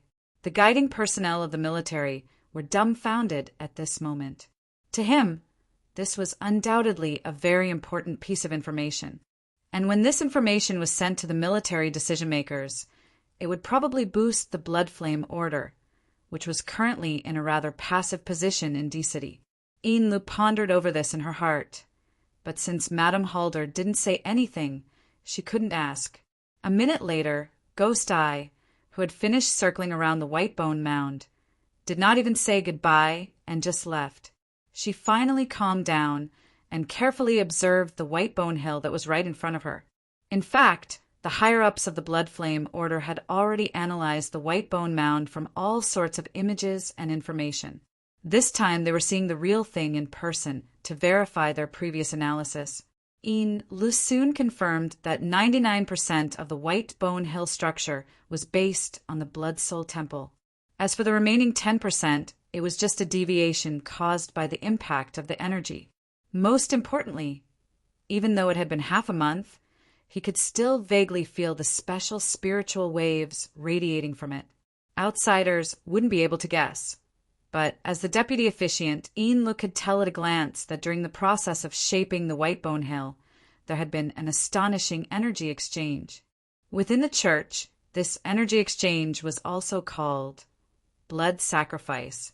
How could such a thing and such a form appear in the sea where Jean Tong disappeared or died? Could it be that it was really as some people had guessed, that the one who had already died in battle at the Aurora Cloud capital had revived using a secret technique? Enlil did not voice out such a taboo guess. She remained silent until Mrs. Halder signaled for them to leave. Under the more cautious and respectful welcome of the military guides, the two of them got back into the MPV and drove out of the factory. In the car, Madame Halder had been resting with her eyes closed, or perhaps she was deep in thought. Only when they reached the highway did she open her eyes and speak. Luo Nan wants to kill someone. Enlil was suddenly stupefied. Her thoughts had been swaying between the White Bone Hill and Ghost Eye. She hadn't thought of Teacher Luo, whose name had already shaken the world even though he hadn't reached adulthood. She was a bit stupefied for a time. Luckily, she quickly came to her senses. Madame Halder and Ghost Eye had mentioned the drill in the Abyss region earlier. Luo Nan was the core character, but the matter of killing someone. Madam, who do you think Luo Nan wants to kill? Madame Halder took off her kid leather gloves and placed them on the armrest of her seat. Her right hand, which had just caressed the back of Ghost Eye's neck, opened and closed twice. She spoke a few seconds later. According to Ghost Eye's explanation, Luo Nan is using the drill in name to familiarize himself with the attack patterns of the Abyss region. In reality, he's using Ghost Eye as a simulated target. Since he's using Ghost Eye as a simulated target, it's very likely that the target is a mental type extraordinary. Enlil was speechless. She said after a while, even if he's practiced 100 or 1,000 times, he'll still kill extraordinaries as he pleases. Her voice suddenly cut off. Enlil thought of Jean Tong at this moment. Madame Halder's gaze stared at her own right hand. She muttered, Ghost Eye means that he can faintly sense a certain hidden threat. Perhaps that threat is Luo Nan's trump card in beheading Jean Tong. But Jean Tong is a fleshly type after all. It's very hard to completely imitate his previous experience. That's why he needs Ghost Eye as a live target. There are only 30 or 40 mental type extraordinaries under the heavens. Who could it be? Enlil didn't speak. She was still digesting Halder's judgment. Even though the logic was complete, it was still very hard for her to completely agree with it. Madame Halder didn't dwell too much on this matter. She most likely wanted to gather more information before making a judgment. However, she made a decision. Notify Sky General Entertainment. Let's shelve the negotiations over Mingtang Culture's acquisition. Madam, according to Multifaceted's explanation, Luo Nan and Mingtang culture have quite a deep connection. We need to have a channel to facilitate contact. Enlil responded with a yes, and immediately made a call to the negotiating side. She didn't care how astonished and angry the other side was. The matter was settled in less than a minute. When the call ended, Enlil was just about to ask for instructions when Madame Halder took the initiative to ask her, What do you think about Ghost Eye? Enlil was a bit startled. She didn't know what to say for a time. She simply shook her head. I haven't studied him in depth before. I don't dare to make a rash judgment. Madame Halder laughed soundlessly. She didn't bicker with Enlil. She continued, Ghost Eye seems to be frivolous, but he has everything an extraordinary should have. His judgment far surpasses that of a normal person. That's fine. When it comes to extraordinary cultivation, he's far more curious than the vast majority of extraordinaries. Correspondingly, he doesn't pay much attention to mundane matters. You need to remember this. Enlil's heartbeat increased by a notch. There was no doubt that Madame Halder was deciphering the mysteries of Ghost Eye's relationship with her, to the Blood Flame Order, which lacked a core of extraordinaries and a sacrificial artifact to suppress them. This was an extremely important resource. Regardless of whether it was sooner or later, if she could learn the truth, it meant that Enlil's position within the Order and in Madame Halder's heart had been further solidified. Yin Lu felt as if she had returned to the time when she received the order's fundamental secret technique. She listened attentively to Madame Halder's every word and committed them to memory. There wasn't much information regarding Ghost Eye. It was nothing more than contact information, communication skills, personality analysis, and so on. Madame Halder only took 2 minutes to finish explaining everything. In the end, she sighed with emotion. Ghost Eye is the kind of person whose curiosity is greater than his ambition. He likes to meddle in other people's business and care about old relationships. Out of all the extraordinaries, he's practically the most suitable to befriend and rely on. It's just that the more favors are used, the thinner they are. In recent years, I've needed him, but he hasn't needed me. Our friendship of 20 years can only withstand 2 or 3 troubles. If it goes any further, it'll most likely not last. Yin Lu consoled. If we can get past this hurdle, the order will be promoted, and our status will be close. Perhaps don't say these meaningless words. Madame Halder waved her hand. Rather than thinking about these useless things, it's better to think about how to clean up the loose ends in Xia City and open up the situation in T City. Yin Lu choked up. She responded with a soft yes. She couldn't continue for a time. The difficulties faced by the church after the relocation of their foundation had far exceeded their worst expectations. It had to be said that T City was an important city in the Pacific Ocean. Although it was far away from the major economic circles and was isolated overseas, it and Chan City were like horns to each other. They faced each other from a distance, and just so happened to be 2 important strategic strongholds protecting the deep blue world. It was also one of the core offices of the current world government. The strategic location was admittedly good, but it was also a place where wind, clouds, dragons, and tigers converged. The government, the military, the capital, and the powers of the inner world intersected. For an outsider like the Blood Flame Order, it was far too difficult to take root there. Madame Halder had always viewed T City as an important backup base for the past decade or so. She had transferred many industries there and had a legal and reliable identity. But this could only guarantee their ability to survive in normal society. In the inner world, where power and foundation were valued, the Blood Flame Order was a secret order. Their foundation of believers was in a half-collapsed state. They were like rootless duckweed. If this was all, they could still immerse themselves in business and slowly plan. But they never expected that at this critical time, Chan City, which was supposed to be the most stable, would stir up trouble. The impact spread to T City as well. Gradually, there was chaos. Yin Lu understood that under these complicated circumstances, Madame Halder had put down the multitudes of affairs in T City and returned to Xia City. Aside from dealing with the loose ends of moving out of Xia City, there was also a large part of it.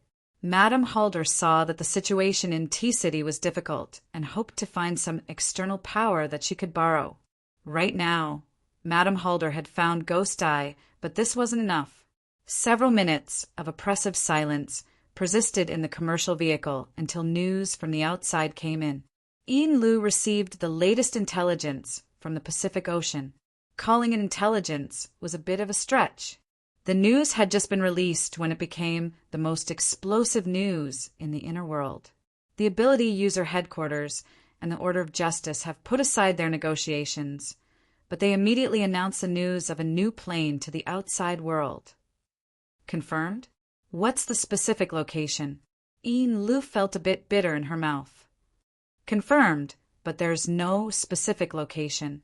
We only suspect that it might be a subsidiary plane of the deep blue world.